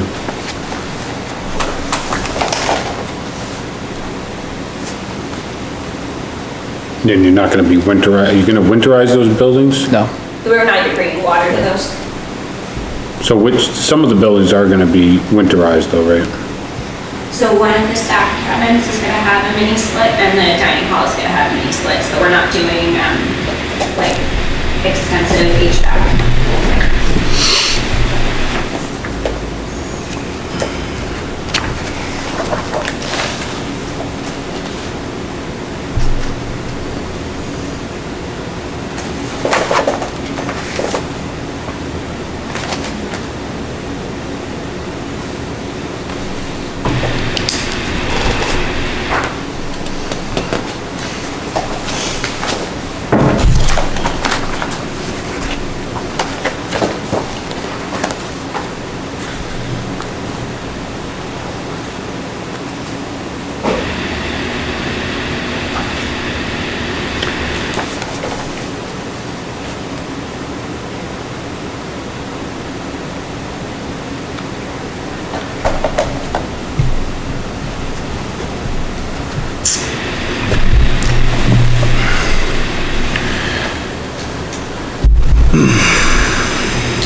Where does the board stand right now? Well, we already ran through the conditions last time, I guess.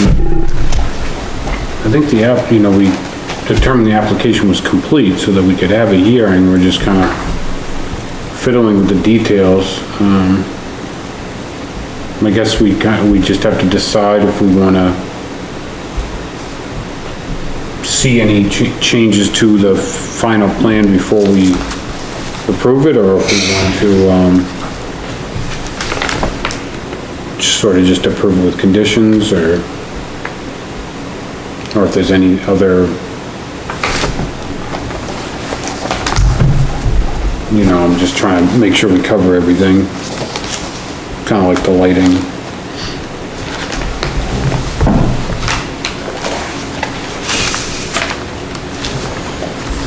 We kind of went through the conditions. I think I'm ready to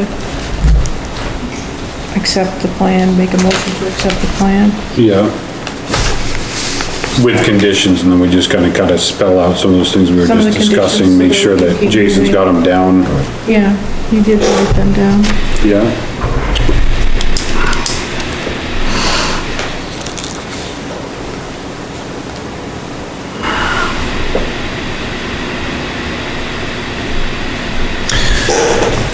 What is, for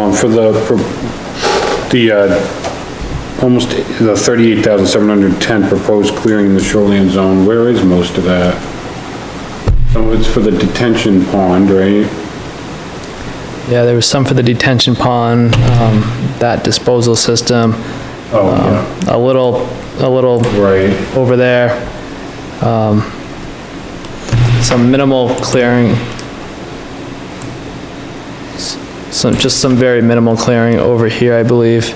And just right there, just to widen the trail a little bit.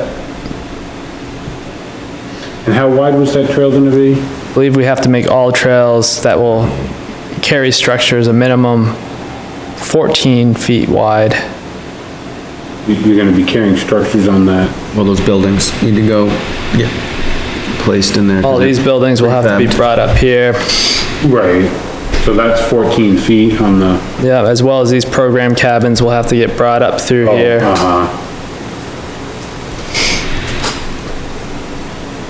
So emergency vehicles could drive right in there if they needed to? Yeah. My There's no car has issue. driven like the property Yeah, multiple times. yeah, it's so just- there's no issue with that. Pretty wide. Yeah. Yeah.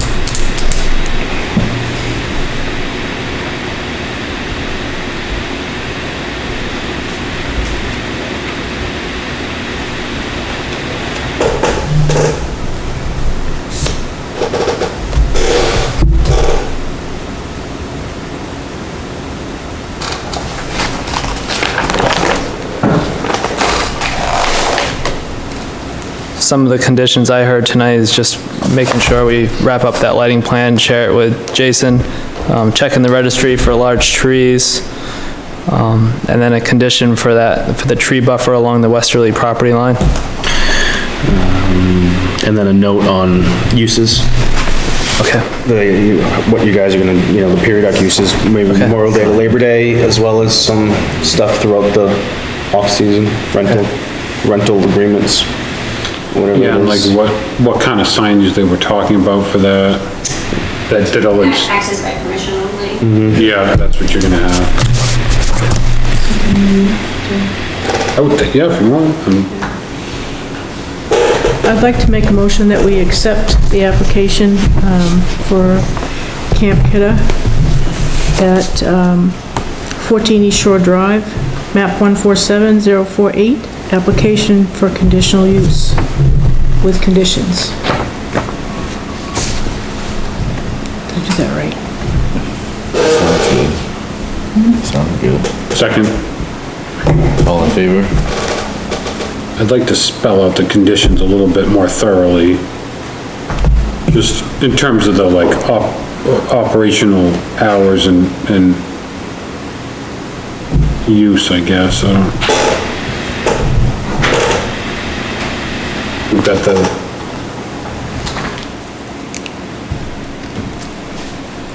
what do we have for that right now? We got the 3 months. Yeah, so conditions as of right now that we would like to have on it are some of the notes that I jotted down was, some of the things that they changed was, the landscaping dumpster location, program cabins got moved out of the shoreline zone, berm in front of the amphitheater, that they were to add a note for the periodic use of operations from Memorial Day to Labor Day, as well as, when they're, the ability to rent it out to periodic renting, yeah, and seminars, yeah. Extend the buffer along the property of Iron Tails from 25 feet to 50 feet. A lighting plan, some signage for access by permission only. Am I missing anything? Did you touch upon the note for hours and uses? Yeah, I think. Yeah. Okay. And the tree registry. Yeah, the tree registry. Tree registry. We can certainly check that. Thank you. Really appreciate it. You won't hear from me for a week or so. Okay. I'm gonna be off the grid. Okay, that works. When you're gonna bring us back, something to sign, Yeah. right? Okay, so add the signature block on the overall site, okay. Yes, please. Yeah, with those changes that Will do. any ones that you'd wanna put on there that we discussed tonight. Okay, so if I get that for the next planning board meeting in 2 weeks? Yeah, it's Yeah, it should be 2 weeks, yeah. I will be back in the office. Okay, let's touch base when you're back. Not next week, but the following week, so. Thank you. I'll answer any questions you have and stuff like that. All right? Great. Thank you. Thank you. Have a great night.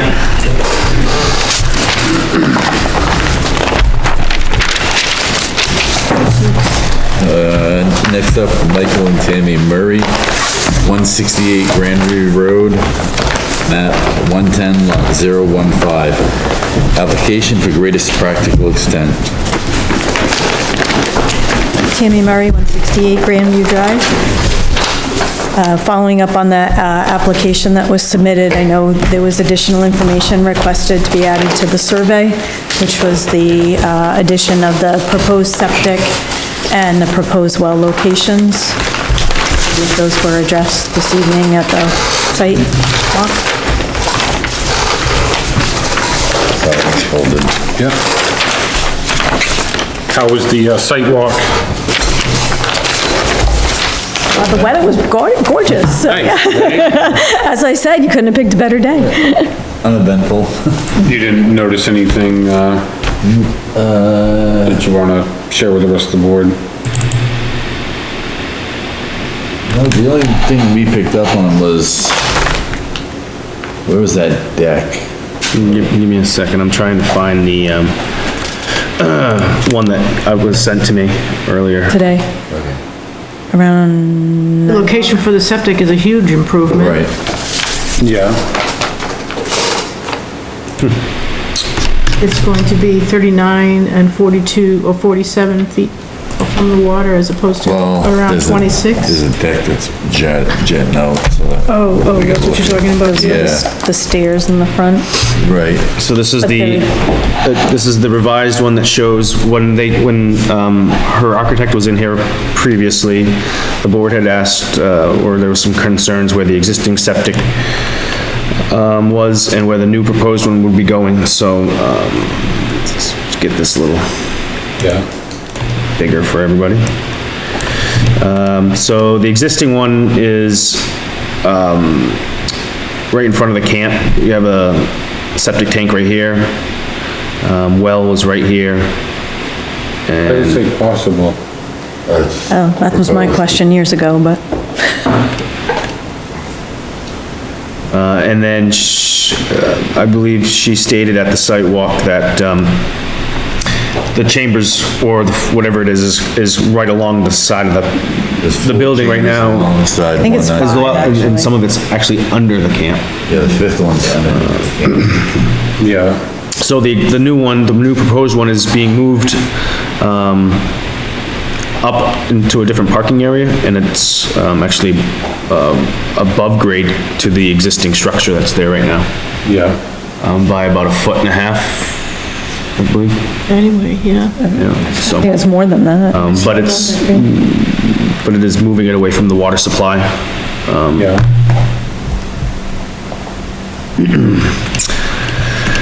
Also, he did provide us with,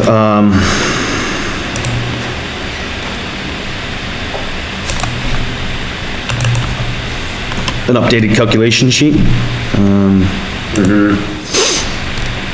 That shows, the expansion will be under the 30%, as well as, in square footage and volume, and,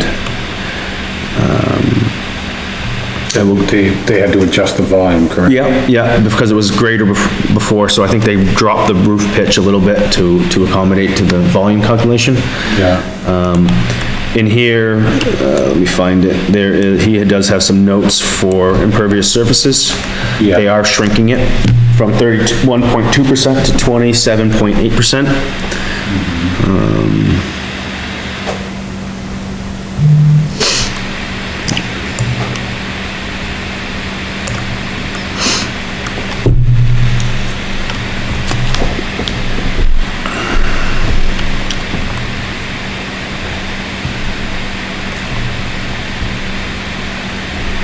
And what are the existing distance to the lake now, and what is your? So I don't have an existing distance currently, but what he's proposing is from this point here is 39 feet, and from this far point is 46 feet.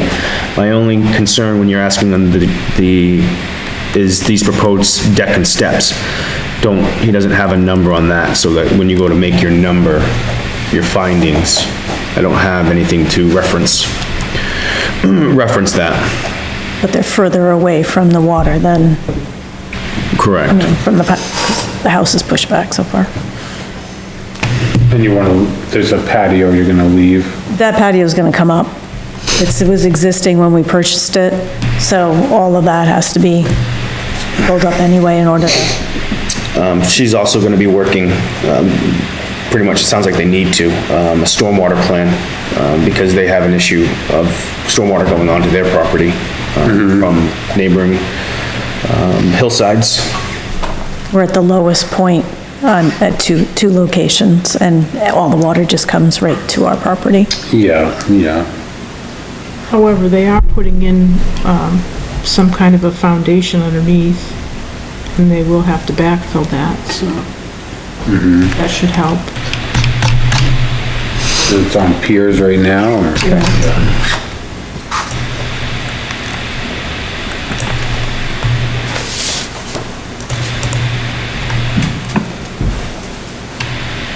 Well, what are the dimensions of the proposed deck?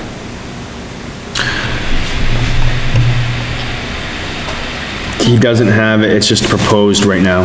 That's all I have right here, because even, It's small, I recall it was pretty small. It's actually smaller than what's there. It was like, it's only like 3 by something. It's like a couple of steps, really. so if you have 4 steps and your treads are 10 inches minimum. I know there 11 wasn't even inches. enough room to put like a chair or a table. I know that was part of the discussion. It's just strictly a landing when you step out.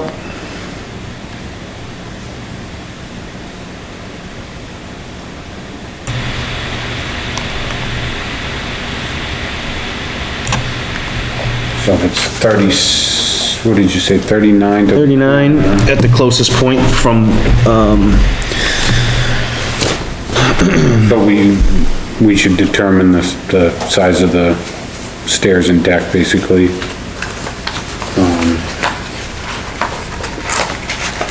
So that we can come up with our number.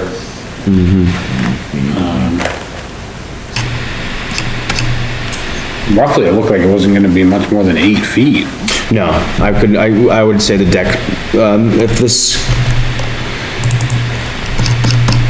if this is 23 feet,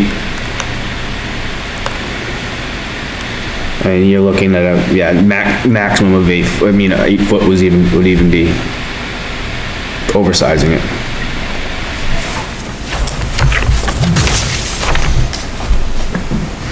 Well, with the stairs, I guess couldn't be So there. that would bring them up to 31 from the lake. I mean, even,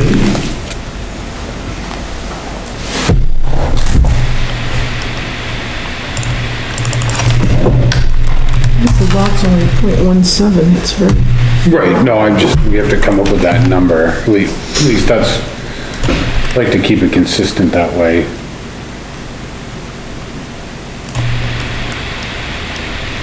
Usually we have a number for their existing distance from the lake too.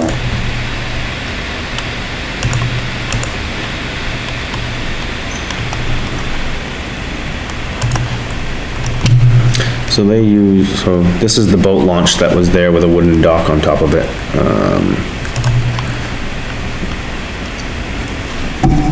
There's a lot of retaining walls down by the water there. It's all pretty much a retaining wall, yeah. It's been there for quite some time. Yeah, it's in good shape still, or? I think so. It's not fallen down yet. So you're around 20 feet, 21 feet from there. There is a concrete patio that is coming that she's talking about removing that already. Is that, removing that is included in the impervious calculations, or? I don't believe so. So that would improve your lot coverage even more?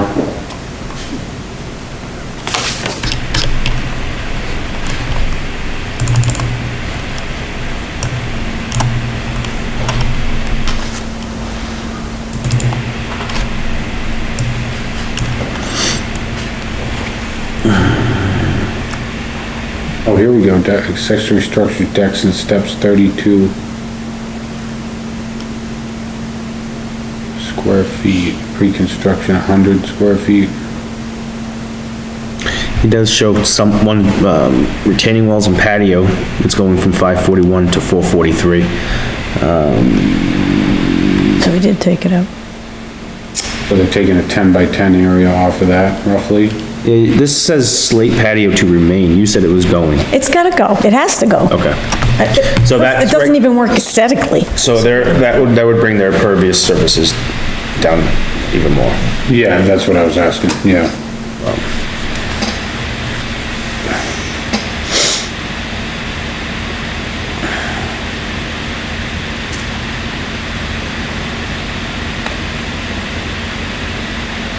I guess we just have to come up with that, distance from the lake that they, they'll be located no closer than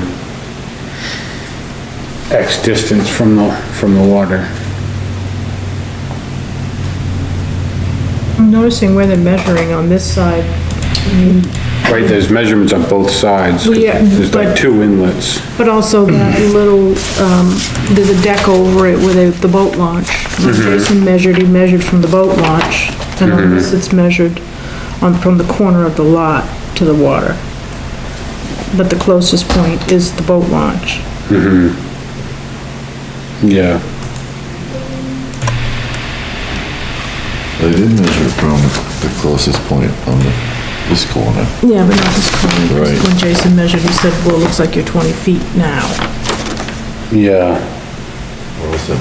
That was the 40, I didn't know if we could go with the numbers that are on there, that's all. I wasn't sure if that would work.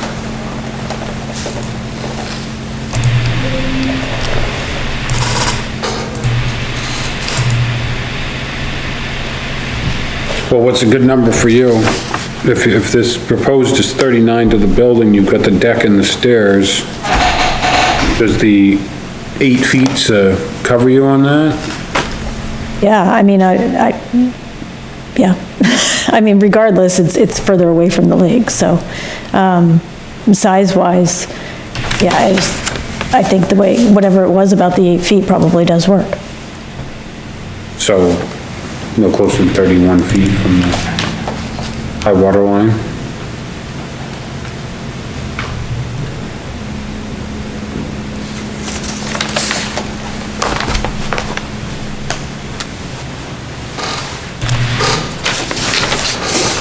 Measured from the boat launch. Oh, this does have the existing on it. Yeah, because it looks like, this said, right?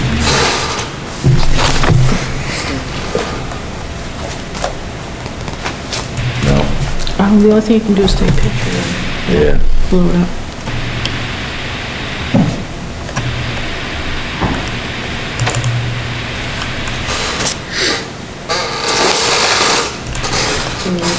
Yeah.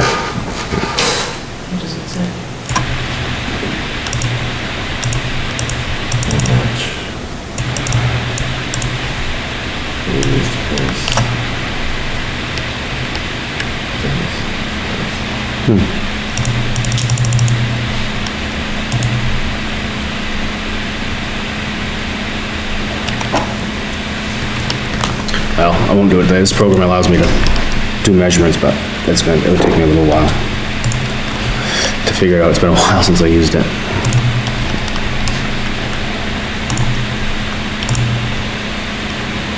Well, we can keep the measurement that's on the paper as if we say it's measured from the corner of the property. That would work too.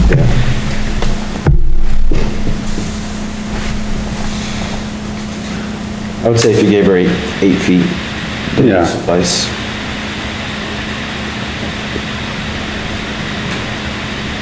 I also was wondering, how many docks do you have? 2. Yeah. But one technically attaches to the other, so it's kind of like one, but it's technically 2 pieces that come out. Right. So the short one on the left is attached to the longer one on the right? No. No. The other one up on the top is attached to the other one.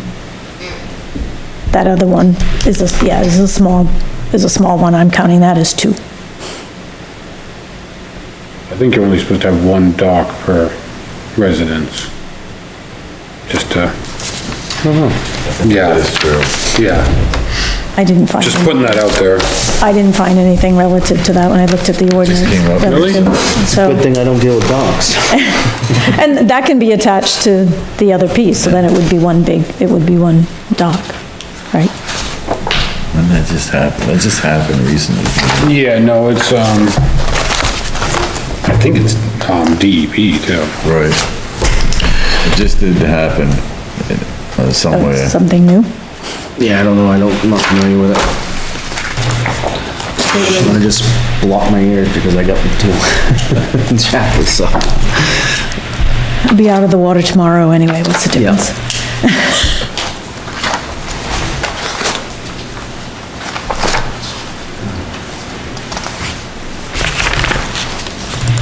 Oops. Not what I wanted.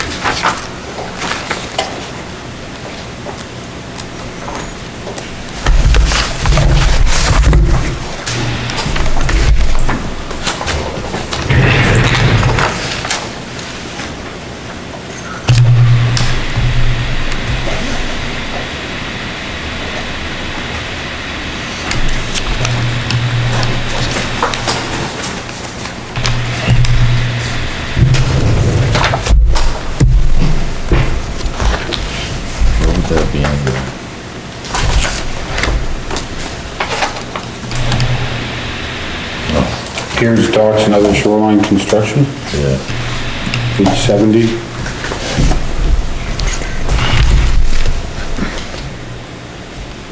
I could be wrong, but I don't think that our ordinance addresses that. I think it's a DEP thing. Yeah. I'm not seeing it in here. Well, I'm just doing a quick scan through everything, and I've gone through this thing for the docks before, and I don't think it does, I'm not 100% positive, so. I think it does for permanent ones, but not for temporary ones.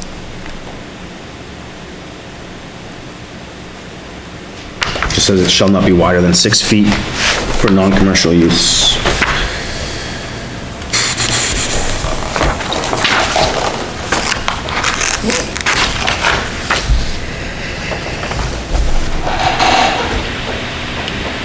All right, well, just putting it out there.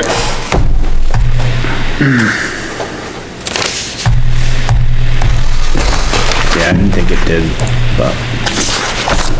We can look in here.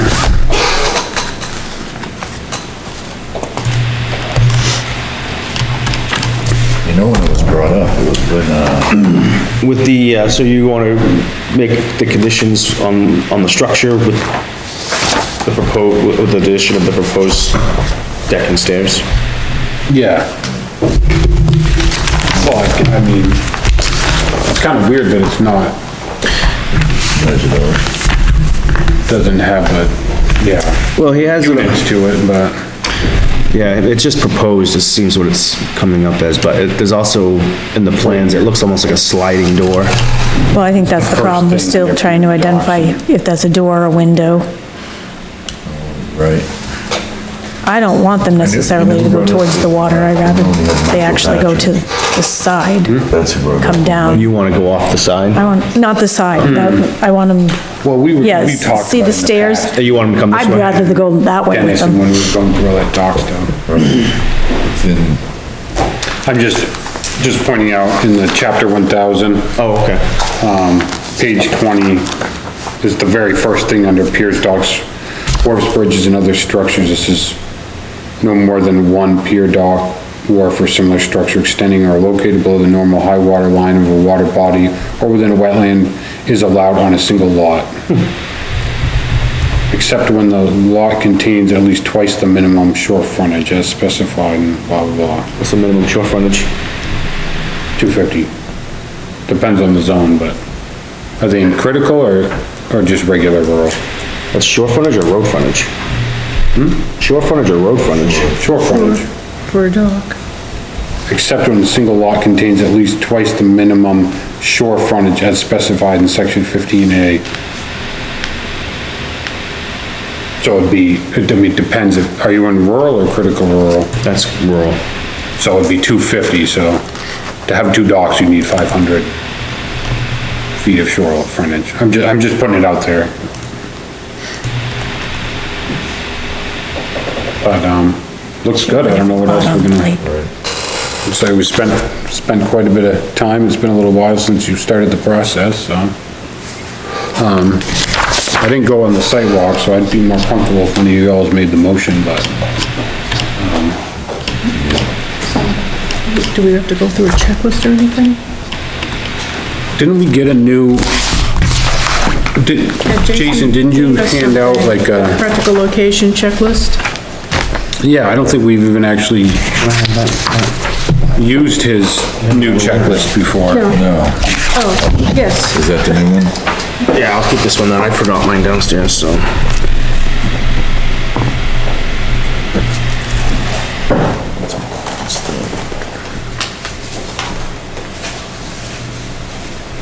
I think it's mostly we just plot in those numbers that we've been noodling with. Yes. Impervious. Yeah, you're right.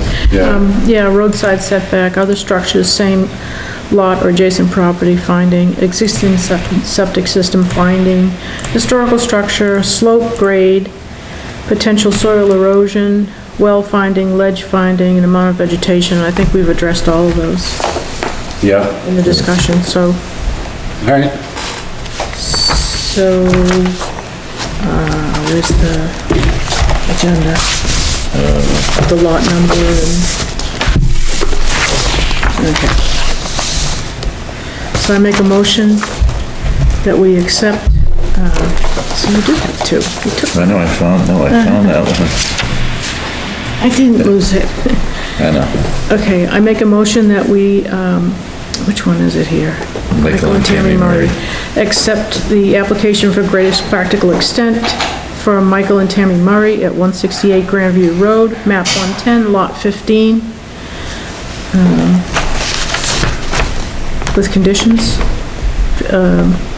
31 feet from the water. Yeah, the structure The structure should be 31 feet from the water. be located no closer than, Okay, yeah. thank you. Second. All in favor? All opposed? All right, Thank you. Thank you. thank you. Thanks for being patient. Yeah, that was a drawn out one. Yeah, when I got there, I was like, and then she showed me the pictures, and I was like, oh yeah, because we do have a sketch of it, so I'm like, but it's been since August. Yeah, because we had a skywalk scheduled, canceled. Chris, can you?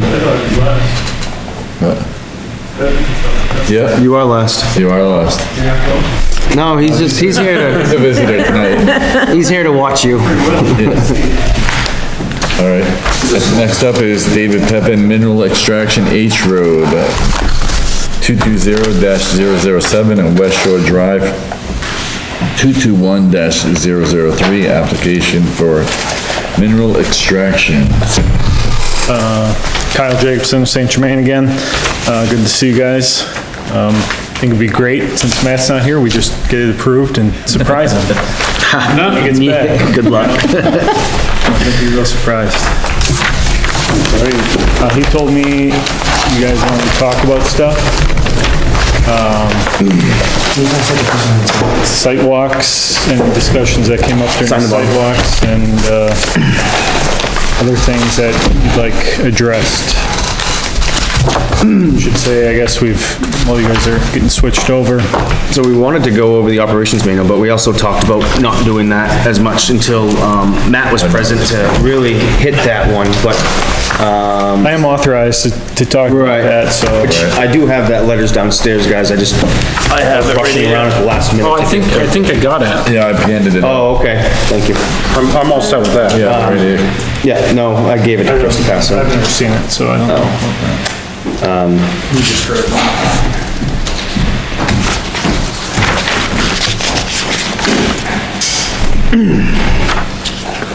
So, I mean, maybe, I feel like maybe we should just go over some of the stuff we talked about with Matt last time with him, so that he's familiar with some of the things that we already went over. I had gotten a update from Matt. I guess, we reached out to, traffic engineer Diane Mortfield. Oh, yeah. And she's, helping us put together some additions to our plans on some signage that's gonna be possible. We worked with Dana Libby with Corner Post to resurvey the site distances, and we meet the site distance to the north as it is currently. I believe the initial site distance he had put on the initial plan just met the original, code, but not for the larger trucks, so we hadn't looked at that. So that's why it was short to start with, an hour over 500 feet. And I think the requirement was 455 or. Yeah, it's in here. Yep, so then going to the south, there is some vegetation in the right-of-way along the Pepin property to the south. Once that's cleared, Dana's kind of flagged out the extents for Matt to have cleared. Once that's cleared, then we'll be able to resurvey that site distance and establish that we can meet that site distance. And then that would be something you guys could put in the condition of compliance, and we could add to the plan, and probably operations manual to maintain 400 feet of clearing in the right of way down, to the property line kind of thing, so. We are working with, archaeological investigation firm out of Portsmouth to determine the location of the homestead, the Smith homestead that shows up on that 1856, map. We haven't nailed down whether or not that's on the property yet.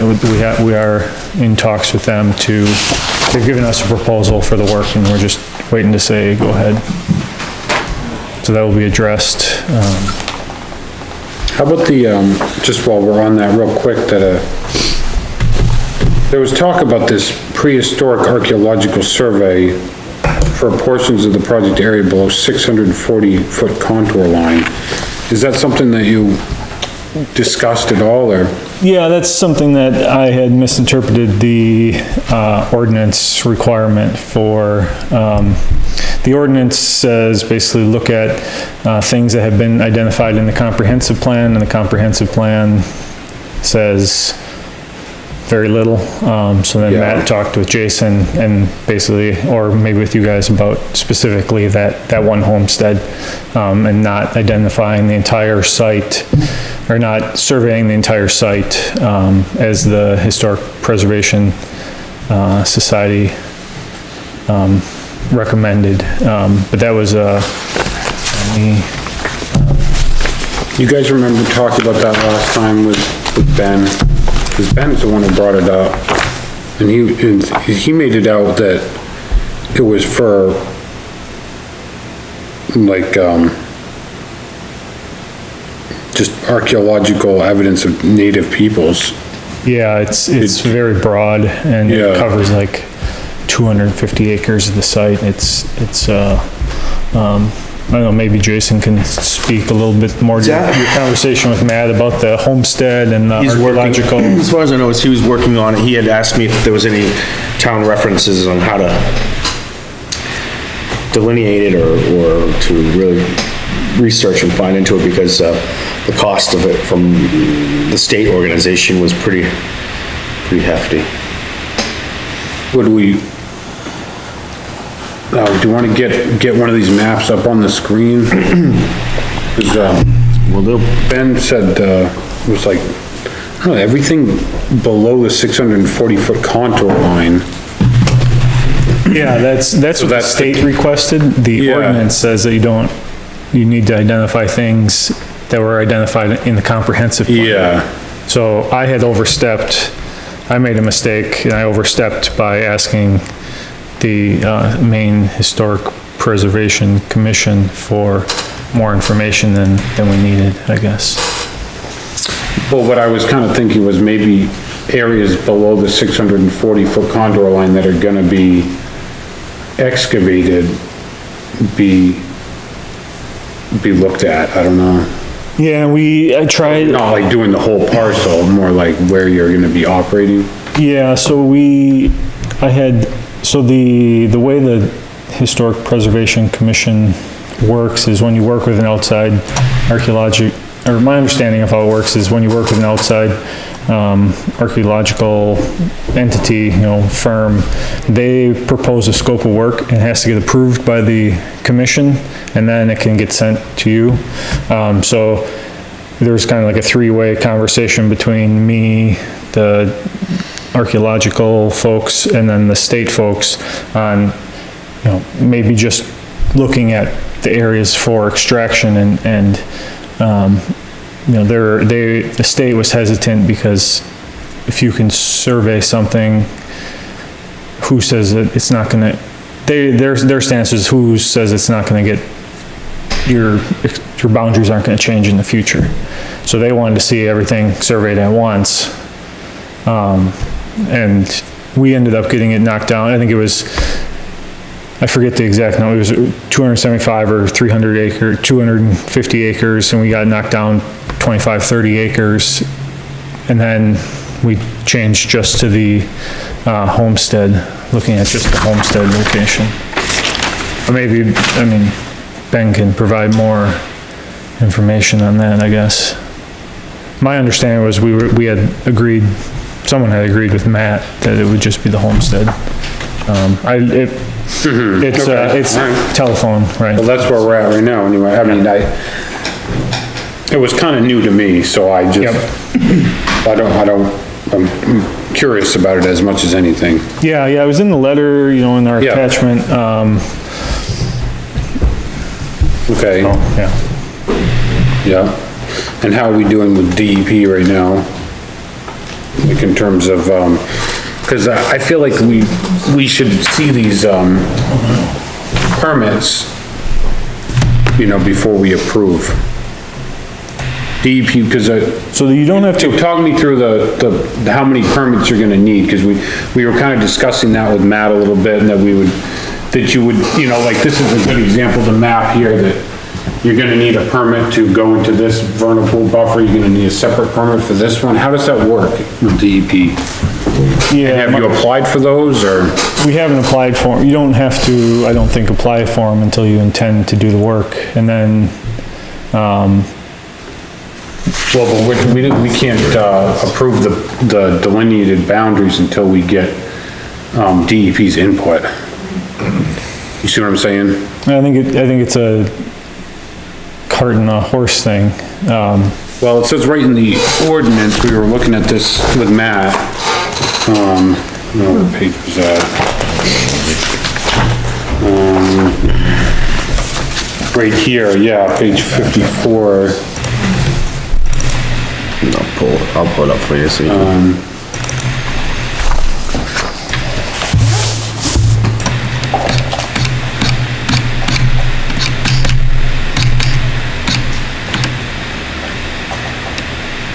Where you at, just I'm on 54, number 1.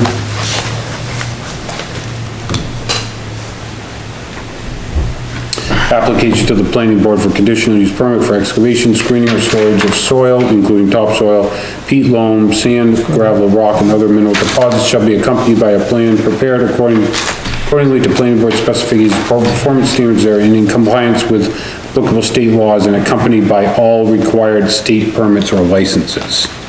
And that's kind of what I'm inquiring about right now, is that I feel like we want to get these, you know, before I tell them, go ahead and take the 25% of the buffer of the vernal pool, I want to see DEP saying that they approve them doing that. I'm not gonna,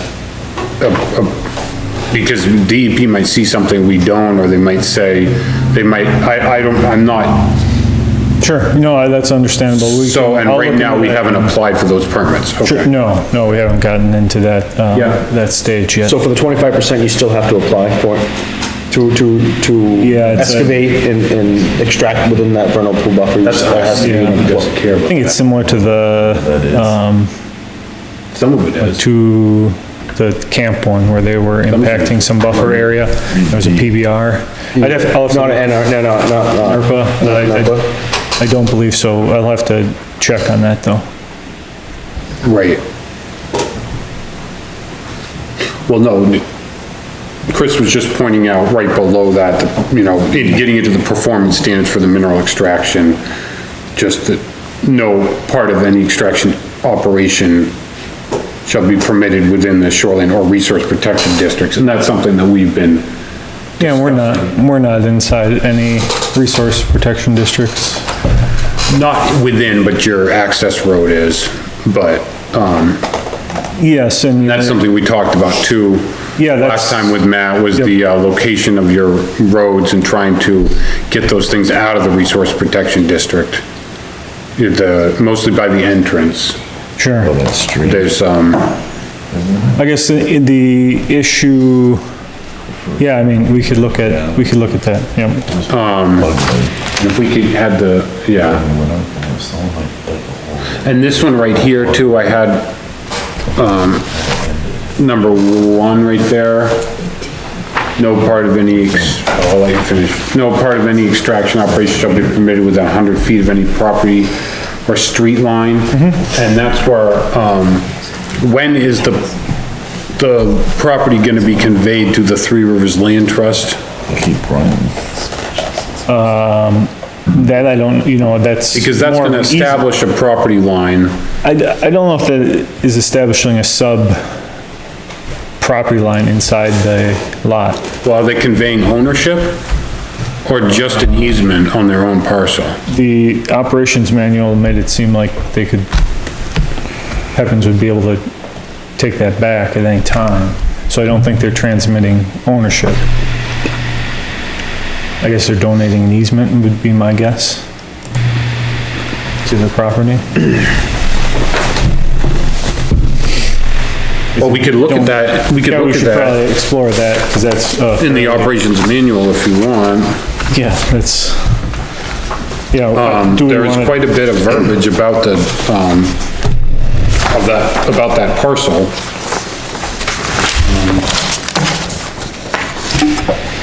Because it's called it a donation, but it doesn't say easement donation, or it, The applicant is proposing to donate over 92 acres in the center of the site to Three Rivers Land Trust. yeah, I mean, that pretty much says it right there. The applicant should secure a letter from a land trust stating they're willing to accept this gift and to ensure that the proper access is provided. And we did get that letter, Yeah, that was in there. but I'm just curious, I think you see what I'm saying there, right? Yeah, and I, Is it establishing a new a new owner, new property, because then we've got that 100-foot buffer to, address with them. yeah, there's probably a lot of other things to address. I don't know if Oh, yeah. it had been, well thought out. Yeah. So we can look into that. Well, and when I mentioned it briefly to Matt, he said, oh, we'd have to then shrink the size of the donated parcel by that 100 feet on every side to supply the buffer.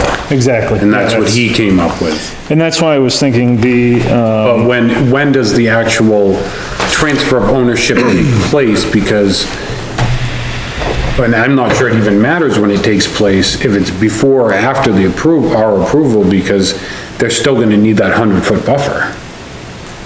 yeah, the extraction areas would have to meet. I mean, if there's a new lot, if Matt wants to put 5 lots along H Road there, you know, he would have to put a buffer from those too, so I guess it's, you know, there's, you know, there's,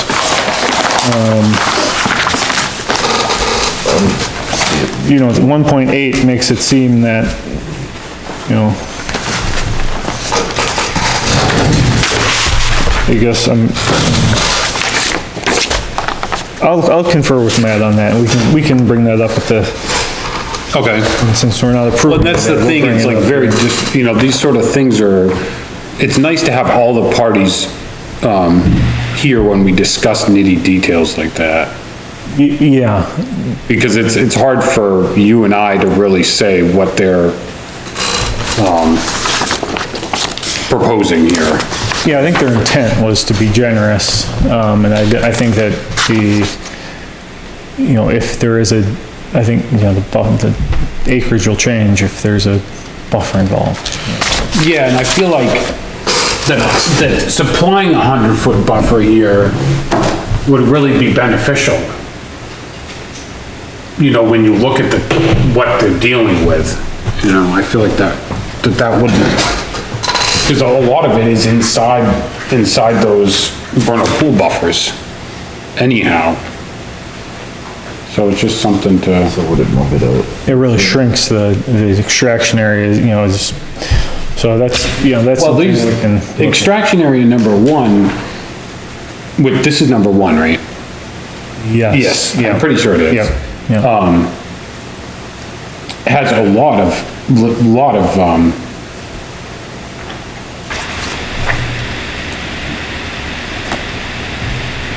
of buffers on every side that are, imposing upon it, so to speak. Yeah, there's a lot of constraints on that, Yeah. for sure. You know, Yeah. the attractiveness is it's that large glacial feature that they think has some material, or I believe has material in it that's valuable. Oh, sure. So that's, you know, and they're trying their best, you know, we are trying our best to stay away from the vernal pools, away from the wetland impacts, only operating in some of the buffers, other than natural resource, protection district. Areas like this are just kind of concerning to me, where this is the edge of excavation, this is the edge of the actual buffer, of the actual resource, the buffer's over here, and then you have the trail right there, and, we did discuss a lot about the trails too, and, what kind of signage there would be to keep people out of the active pit area. Sure, yeah. For several reasons, and then we, had some discussion about the 3 ponds. Wash ponds? 3 wash ponds, and, Yeah, that's, the ordinance states that they're supposed to have a fence around the ponds. Right. And they had a berm proposed. yeah, I guess, is there any, I mean, yeah. Is there any chance on not having a fence since it's Well, that was kind of the discussion we were. Well, it's in the performance standards. If any standing water accumulates, the site must be fenced in a manner adequate to keep children out. Measures shall be taken to prevent or halt the breeding of harmful insects. Right. So that would be, the standing water would be the wash. It could be, but couldn't standing water be considered any of the vernal pools too? That's why I'm getting confused about, and then we talked about, eliminating the berm around the wash ponds, because the ponds are supposed to be fed by stormwater runoff from the, surrounding area. Yeah, with that 14 acres, it was called like the, well, in the manual, it was called the processing area, but then on the plan, it was called something else. Wash and stockpile area? Yeah, and we had a lot of discussion about that area and with Matt. Yep. And discussion was that potentially moving this stuff down here would get it away from these vernal pool buffers. And maybe this would be a more work, a user-friendly area, but then we had a lot of discussion about this trail right here that they want to continue to have access here, but then we talked about signage along here to help prevent people going into the rest of the facility. And I wanted to get some clarification,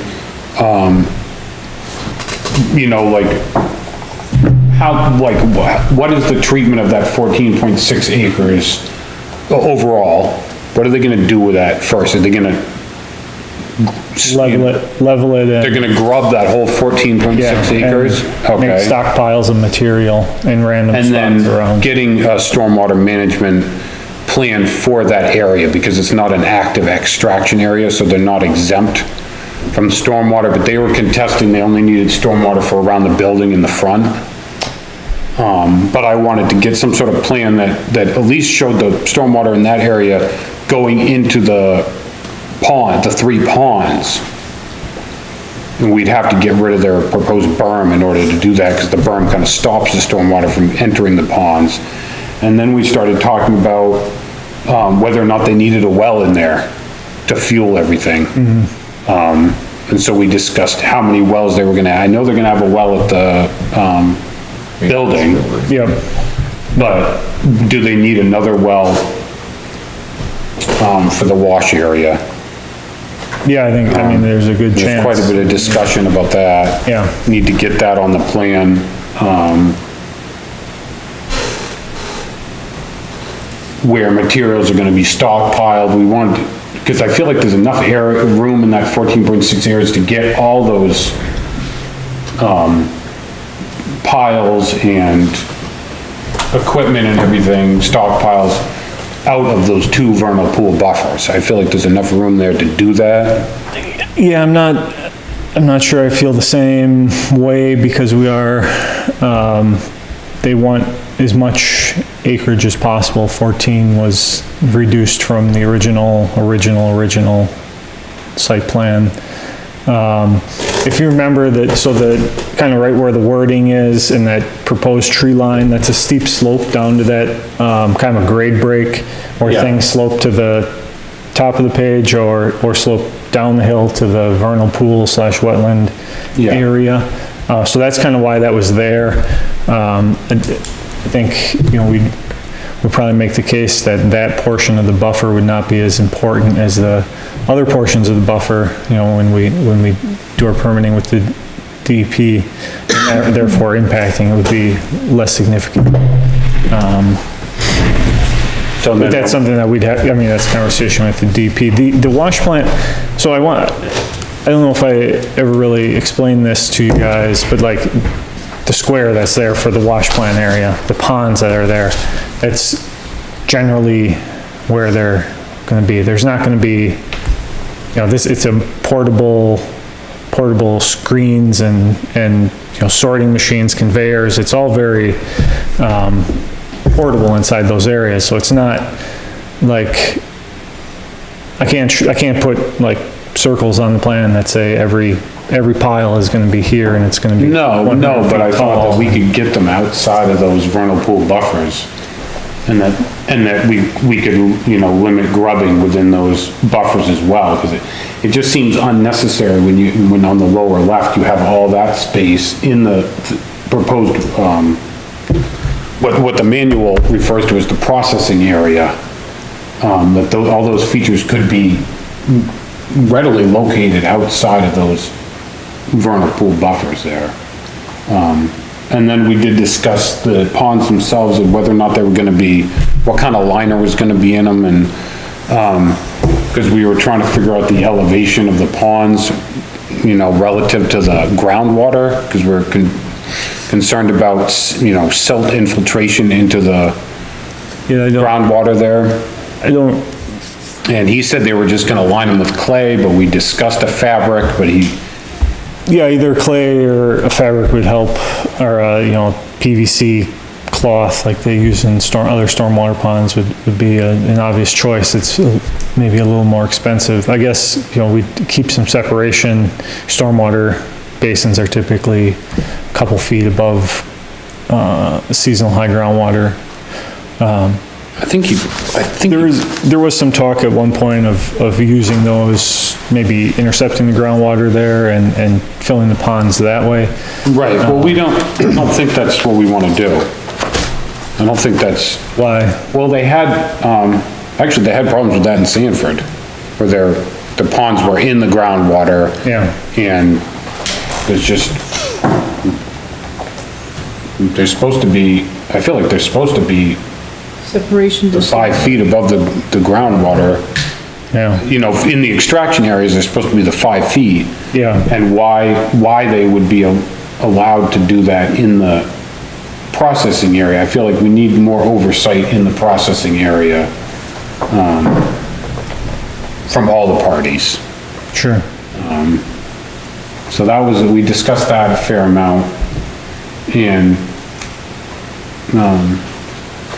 the last site walk, we were looking at we went and looked at this stream right here. We looked at this location. Bridge, or is it more of a? Culvert. It's culvert. Crossing, yeah. Earthen dike kind of thing with a culvert in it, yeah.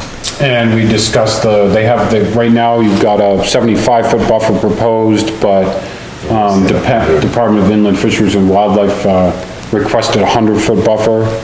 So we were hoping to get that modified on the plan as well. So that either side of the stream would be 100 feet of undisturbed ground as opposed to 75. Because this area right here was fairly flat, in terms of the two sides, but down here, it started to valley up more, and then also as you went this way, when you get a steep grade, 75 feet doesn't end up being that much. Sure. And also we were concerned about just sand blowing into that area. And I think, Inland Fisheries and Wildlife also asked for it on the upper stream as well, but I don't think that, that one's not in the extraction area, but Yeah, I think we're well outside of that for everything. But maybe it would pertain to the timber harvest that's gonna occur before the extraction, the buffer itself.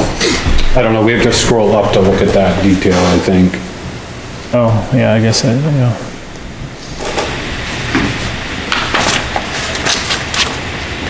So anyway, we're gonna ask for the, 100 foot instead of the 75 on that.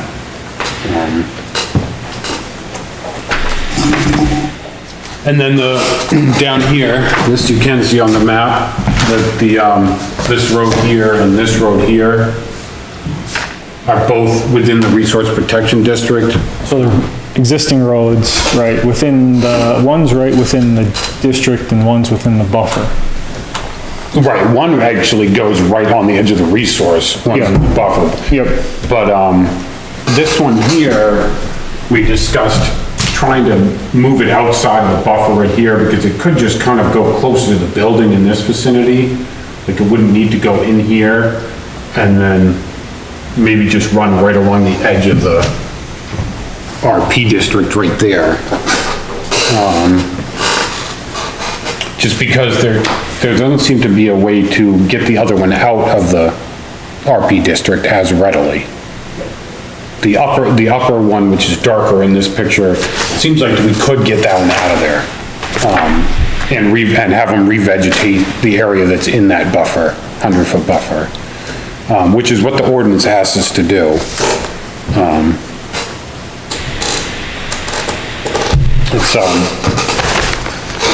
It's like roads and driveways in the shoreline district, I think. there's also a waiver, right, for existing. Right, I can read you what it says real quick here. So that was kind of what I was thinking, was we could get a waiver for our existing road and not disturb any more land than we have to. Right, but we don't, there's quite a few feet of road, and I think we would be giving you a waiver for X number of feet of road. Not just go for it. Yeah, page 15. Let me just see what this, let me read this verbiage out again.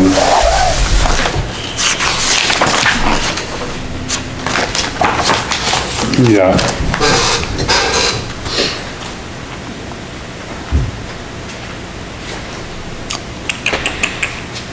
Says, new roads and driveways shall be set back at least 100 feet horizontal distance from the normal high water line of any great pond or river, 75 feet horizontal distance from the normal high water line of streams, tributary streams, upland edge of wetlands, unless no reasonable alternative exists as determined by the planning board. But that's for new construction. Well, those aren't roads, like, we walked in there.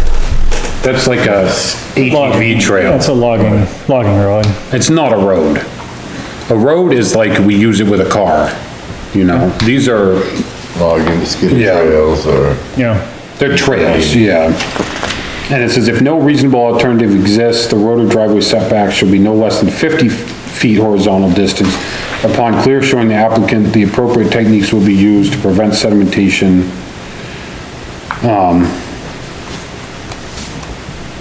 So, you know, we're gonna be asking... And then down in D, I don't know if you guys are following where I am in here. What page? 51.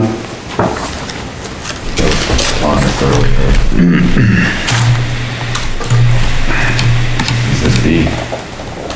Yeah, new roads and driveways are prohibited in the resource protection district except that the planning board may grant a permit to provide access to permitted uses within the district. A road or driveway may also be approved by the planning board in the resource protection district upon a finding that no reasonable alternative route or location is available outside the district. So, and I feel like a lot of that roadway, proposed roadway can be sited outside of the district. So that's something we have to keep going over with them. So where does it say we need to? So, you said 51? I have the old ordinance on here right now. It's in the 5.7D. Oh, hang on, where are we? Yep, right, D. Right here. Yeah. I'll zoom in for you. No, I'm good. Oh, That's pretty good there. I got glasses. I got glasses. Well, that's why I was gonna zoom in. Nice. So, yep, so as much of that roadway as possible needs to be moved over.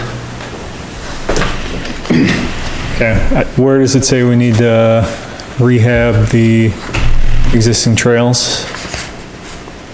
Well, that would just be a vegetation requirement that the board would put on there as a caveat, sort of. I mean, we have the prior, you know, we would just ask them to revegetate it because I don't want to leave it like it is.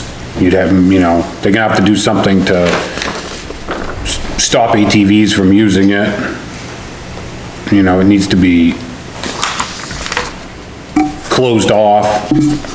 Maybe they wouldn't even have to revegetate it themselves. It would be more like there's no use from anyone and then it would grow back. Yeah, just let it go. You know what I mean? It's not like we would have to, ask them to plant, you know, specific things in there.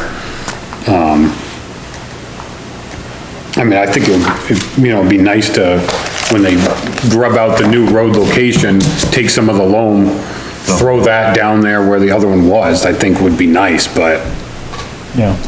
I think just not allowing vehicular traffic of any kind in that.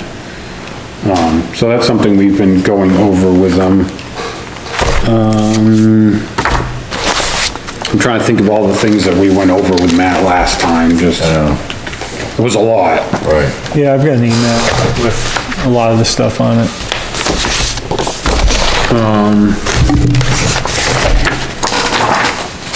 I mean, a lot of it was just, we kind of went through the consultant's notes. And did those get provided to Matt, do you know? Like response to the memo, to our response? That's all in this, I believe, right? That's what I was kind of reading. Oh, yeah, so we responded, but did Ben respond to those? I'm looking at August. So, Matt did receive a copy of something, I'm looking at August 11th from Ben. I think it's in my local folders. Last time it was.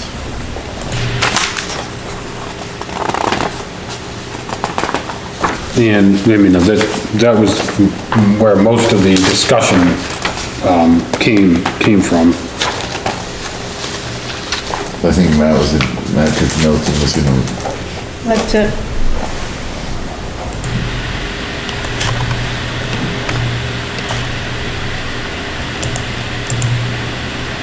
No, I don't have any attachments on any of these ones.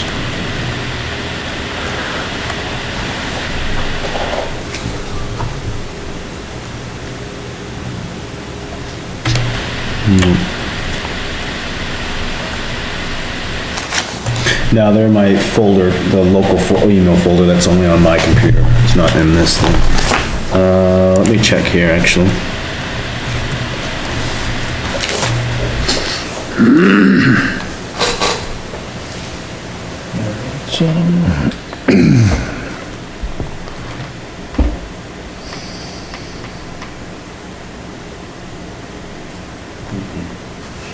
Were we concerned about that culvert getting flattened? Well, I mean, I think they take care of that, because you know, they're gonna have to do something just to use that. You know, I don't know if we need to, I mean, certainly we're concerned about the crossing area. And, you know, as a location of sedimentation too.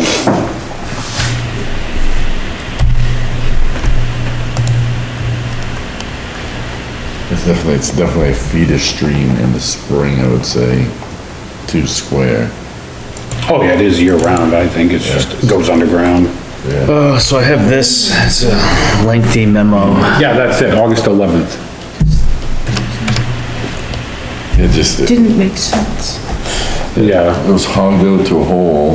Yeah, there was like, we went up the stream and there was like a man-made pond in the stream that is, you know, of some age, Yeah. not recent, and that was pretty much the last area, and then It kind of petered out. It was like, what, within 10 feet of that, below that, and there was, hogged out area. yeah. What am I looking for here? Because I think this is what's. We're just looking to make sure that, Matt got that memo. Oh, Matt definitely got this memo. Yeah, I think that's all we were doing, right? I handed this to him in hand last one. And that was a lot of the discussion was based on. Did you see this memo? Might have. I think this is the memo that addressed all this stuff here, honestly.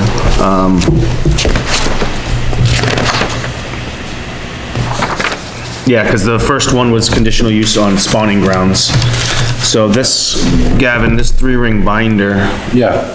Right, is the addressed Ben's memo. Huh? No, this came out July 22nd.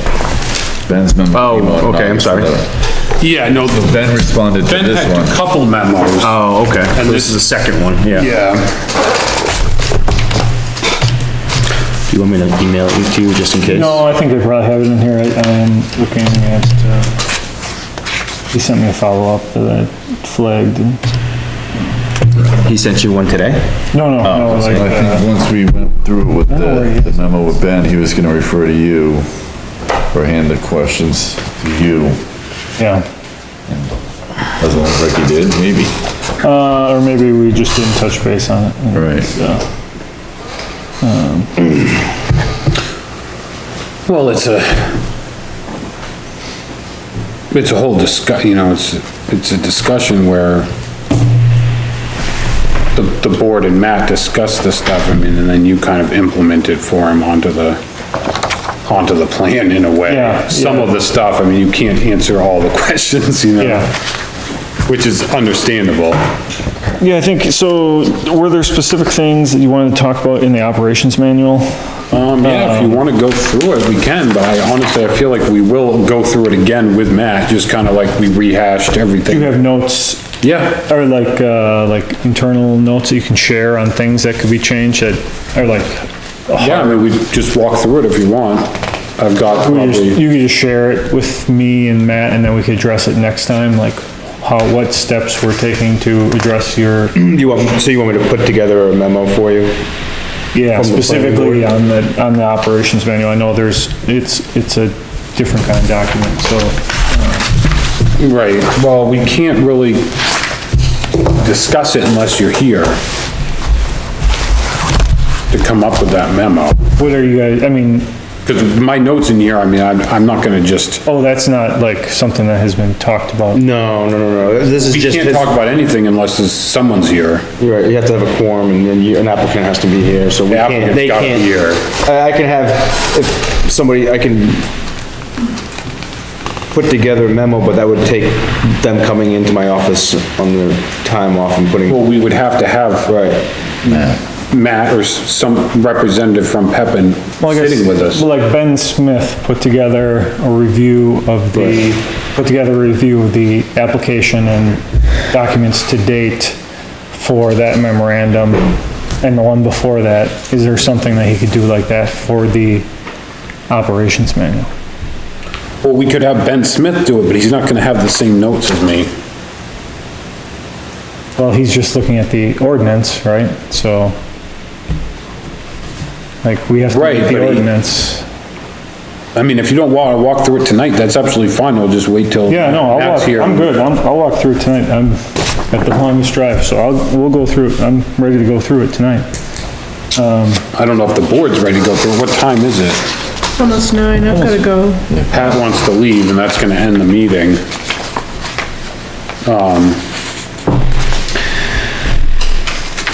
I mean, I feel like, you know, it could take some time. We've already been out for 4 hours. Well, can we get on the schedule for 2 weeks? Yeah. Be more like, I had a pretty much For that meeting, hinted to Yeah. wait. we could just, Because you know, I'm not gonna get into it too much, but I kinda, Yeah. you understand what I'm saying? yep. It would've made a little bit more sense. But we have some things that we can address, that we talked about earlier, DEP permits, get you some information on that, change the setbacks, move Yes. the roadways. I will have some discussion with Ben tomorrow morning before I leave. Okay. And ask him to put something together, because Ben will be here, he is scheduled to come here for the second week of, second meeting of October. Perfect. So we'll definitely, I'm gonna keep a very open, agenda, so that, you guys will have a sufficient time with this, Yeah, that would be good, I mean, we almost need a meeting where it's just. Yeah, I think I have, one greatest practical extent that's coming in just for a preliminary, set up a site walk if that, and then, I can do my best to just keep it just to that simple, so that we can give these guys a couple hours. So regarding the application process, just before everybody leaves, are we good on site walks for Yes. this? Okay. Yep. We need to basically submit an entire new application, is that what I was understood from before? Pretty much, I mean, pretty much, more we like- need to review all the different manuals so that each manual can be resubmitted and that the map itself can be updated. Yeah.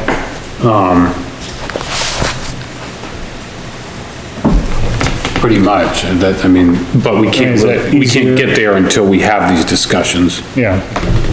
And I know that, applicant is itching to get it found complete, but we're still in that. Yep.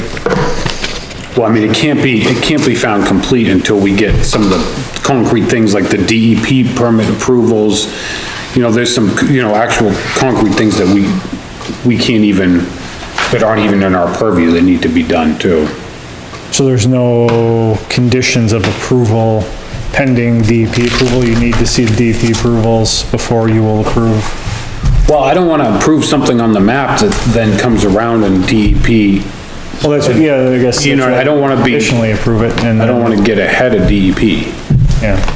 Because honestly, we're supposed to be more stringent than DEP, because we're the last line of defense for the resources of the town. So I don't want to be, you know, DEP kind of comes first. So I will definitely, I'll reach out to Ben tomorrow morning and I'll have him, Kind of scary. put something together and maybe reach out to you too. Yeah, that'd be great. I'll be around next week, so. I'll definitely do it in the morning because I'll be off. Sure. I'm in northern Maine this next week, so. Have a good vacation. I was curious too, if Ben got anywhere with, like that number 7 in the performance standards, how everything had to be removed after the extraction operation was done, remember? All the buildings and. Yeah, and what that pertained to. You remember that discussion? That was pretty big. It reads, no equipment, debris, junk, or other materials shall be permitted on an extraction site except those directly related to active extraction operations, and any temporary shelters or building erected for operations and equipment used in conjunction therewith shall be removed within 30 days following the completion of active extraction operations. And I just wanted to go over with everybody what that covered. I mean, because it could, Like porta you potties could and read that to say that their building needed to be removed too, and I want to get that figured out. And I played it to Ben, and he didn't really have an answer on the spot. It really kind of goes on how we define it too. It says temporary and building. Yeah, because it says any temporary structures or building. Or building, I mean. Or erected for operation, so it's like, and then the question was, do we need to get bond. an escrow or something, that would cover the removal of buildings left there after extraction was done if they, you know, say they. Yeah, no, I understand. And I just, yeah. personally, I don't even know, because we don't usually deal with, people, because right now, they're proposing other operations for the site that are beyond a mineral extraction operation. Because they've got the whole, maintenance building, but then also they're proposing, the off-site material and selling that stuff, like the processing and things that aren't part of the extraction operation. And how, you know, usually when we deal with these things, they're not building anything on the site. They're just in there with their equipment, taking the material. They're not bringing anything in, and they're just extracting, and it makes it much more cut and dry. This is like, we get into the more like site plan review of all the different, facets of their operation. Yeah.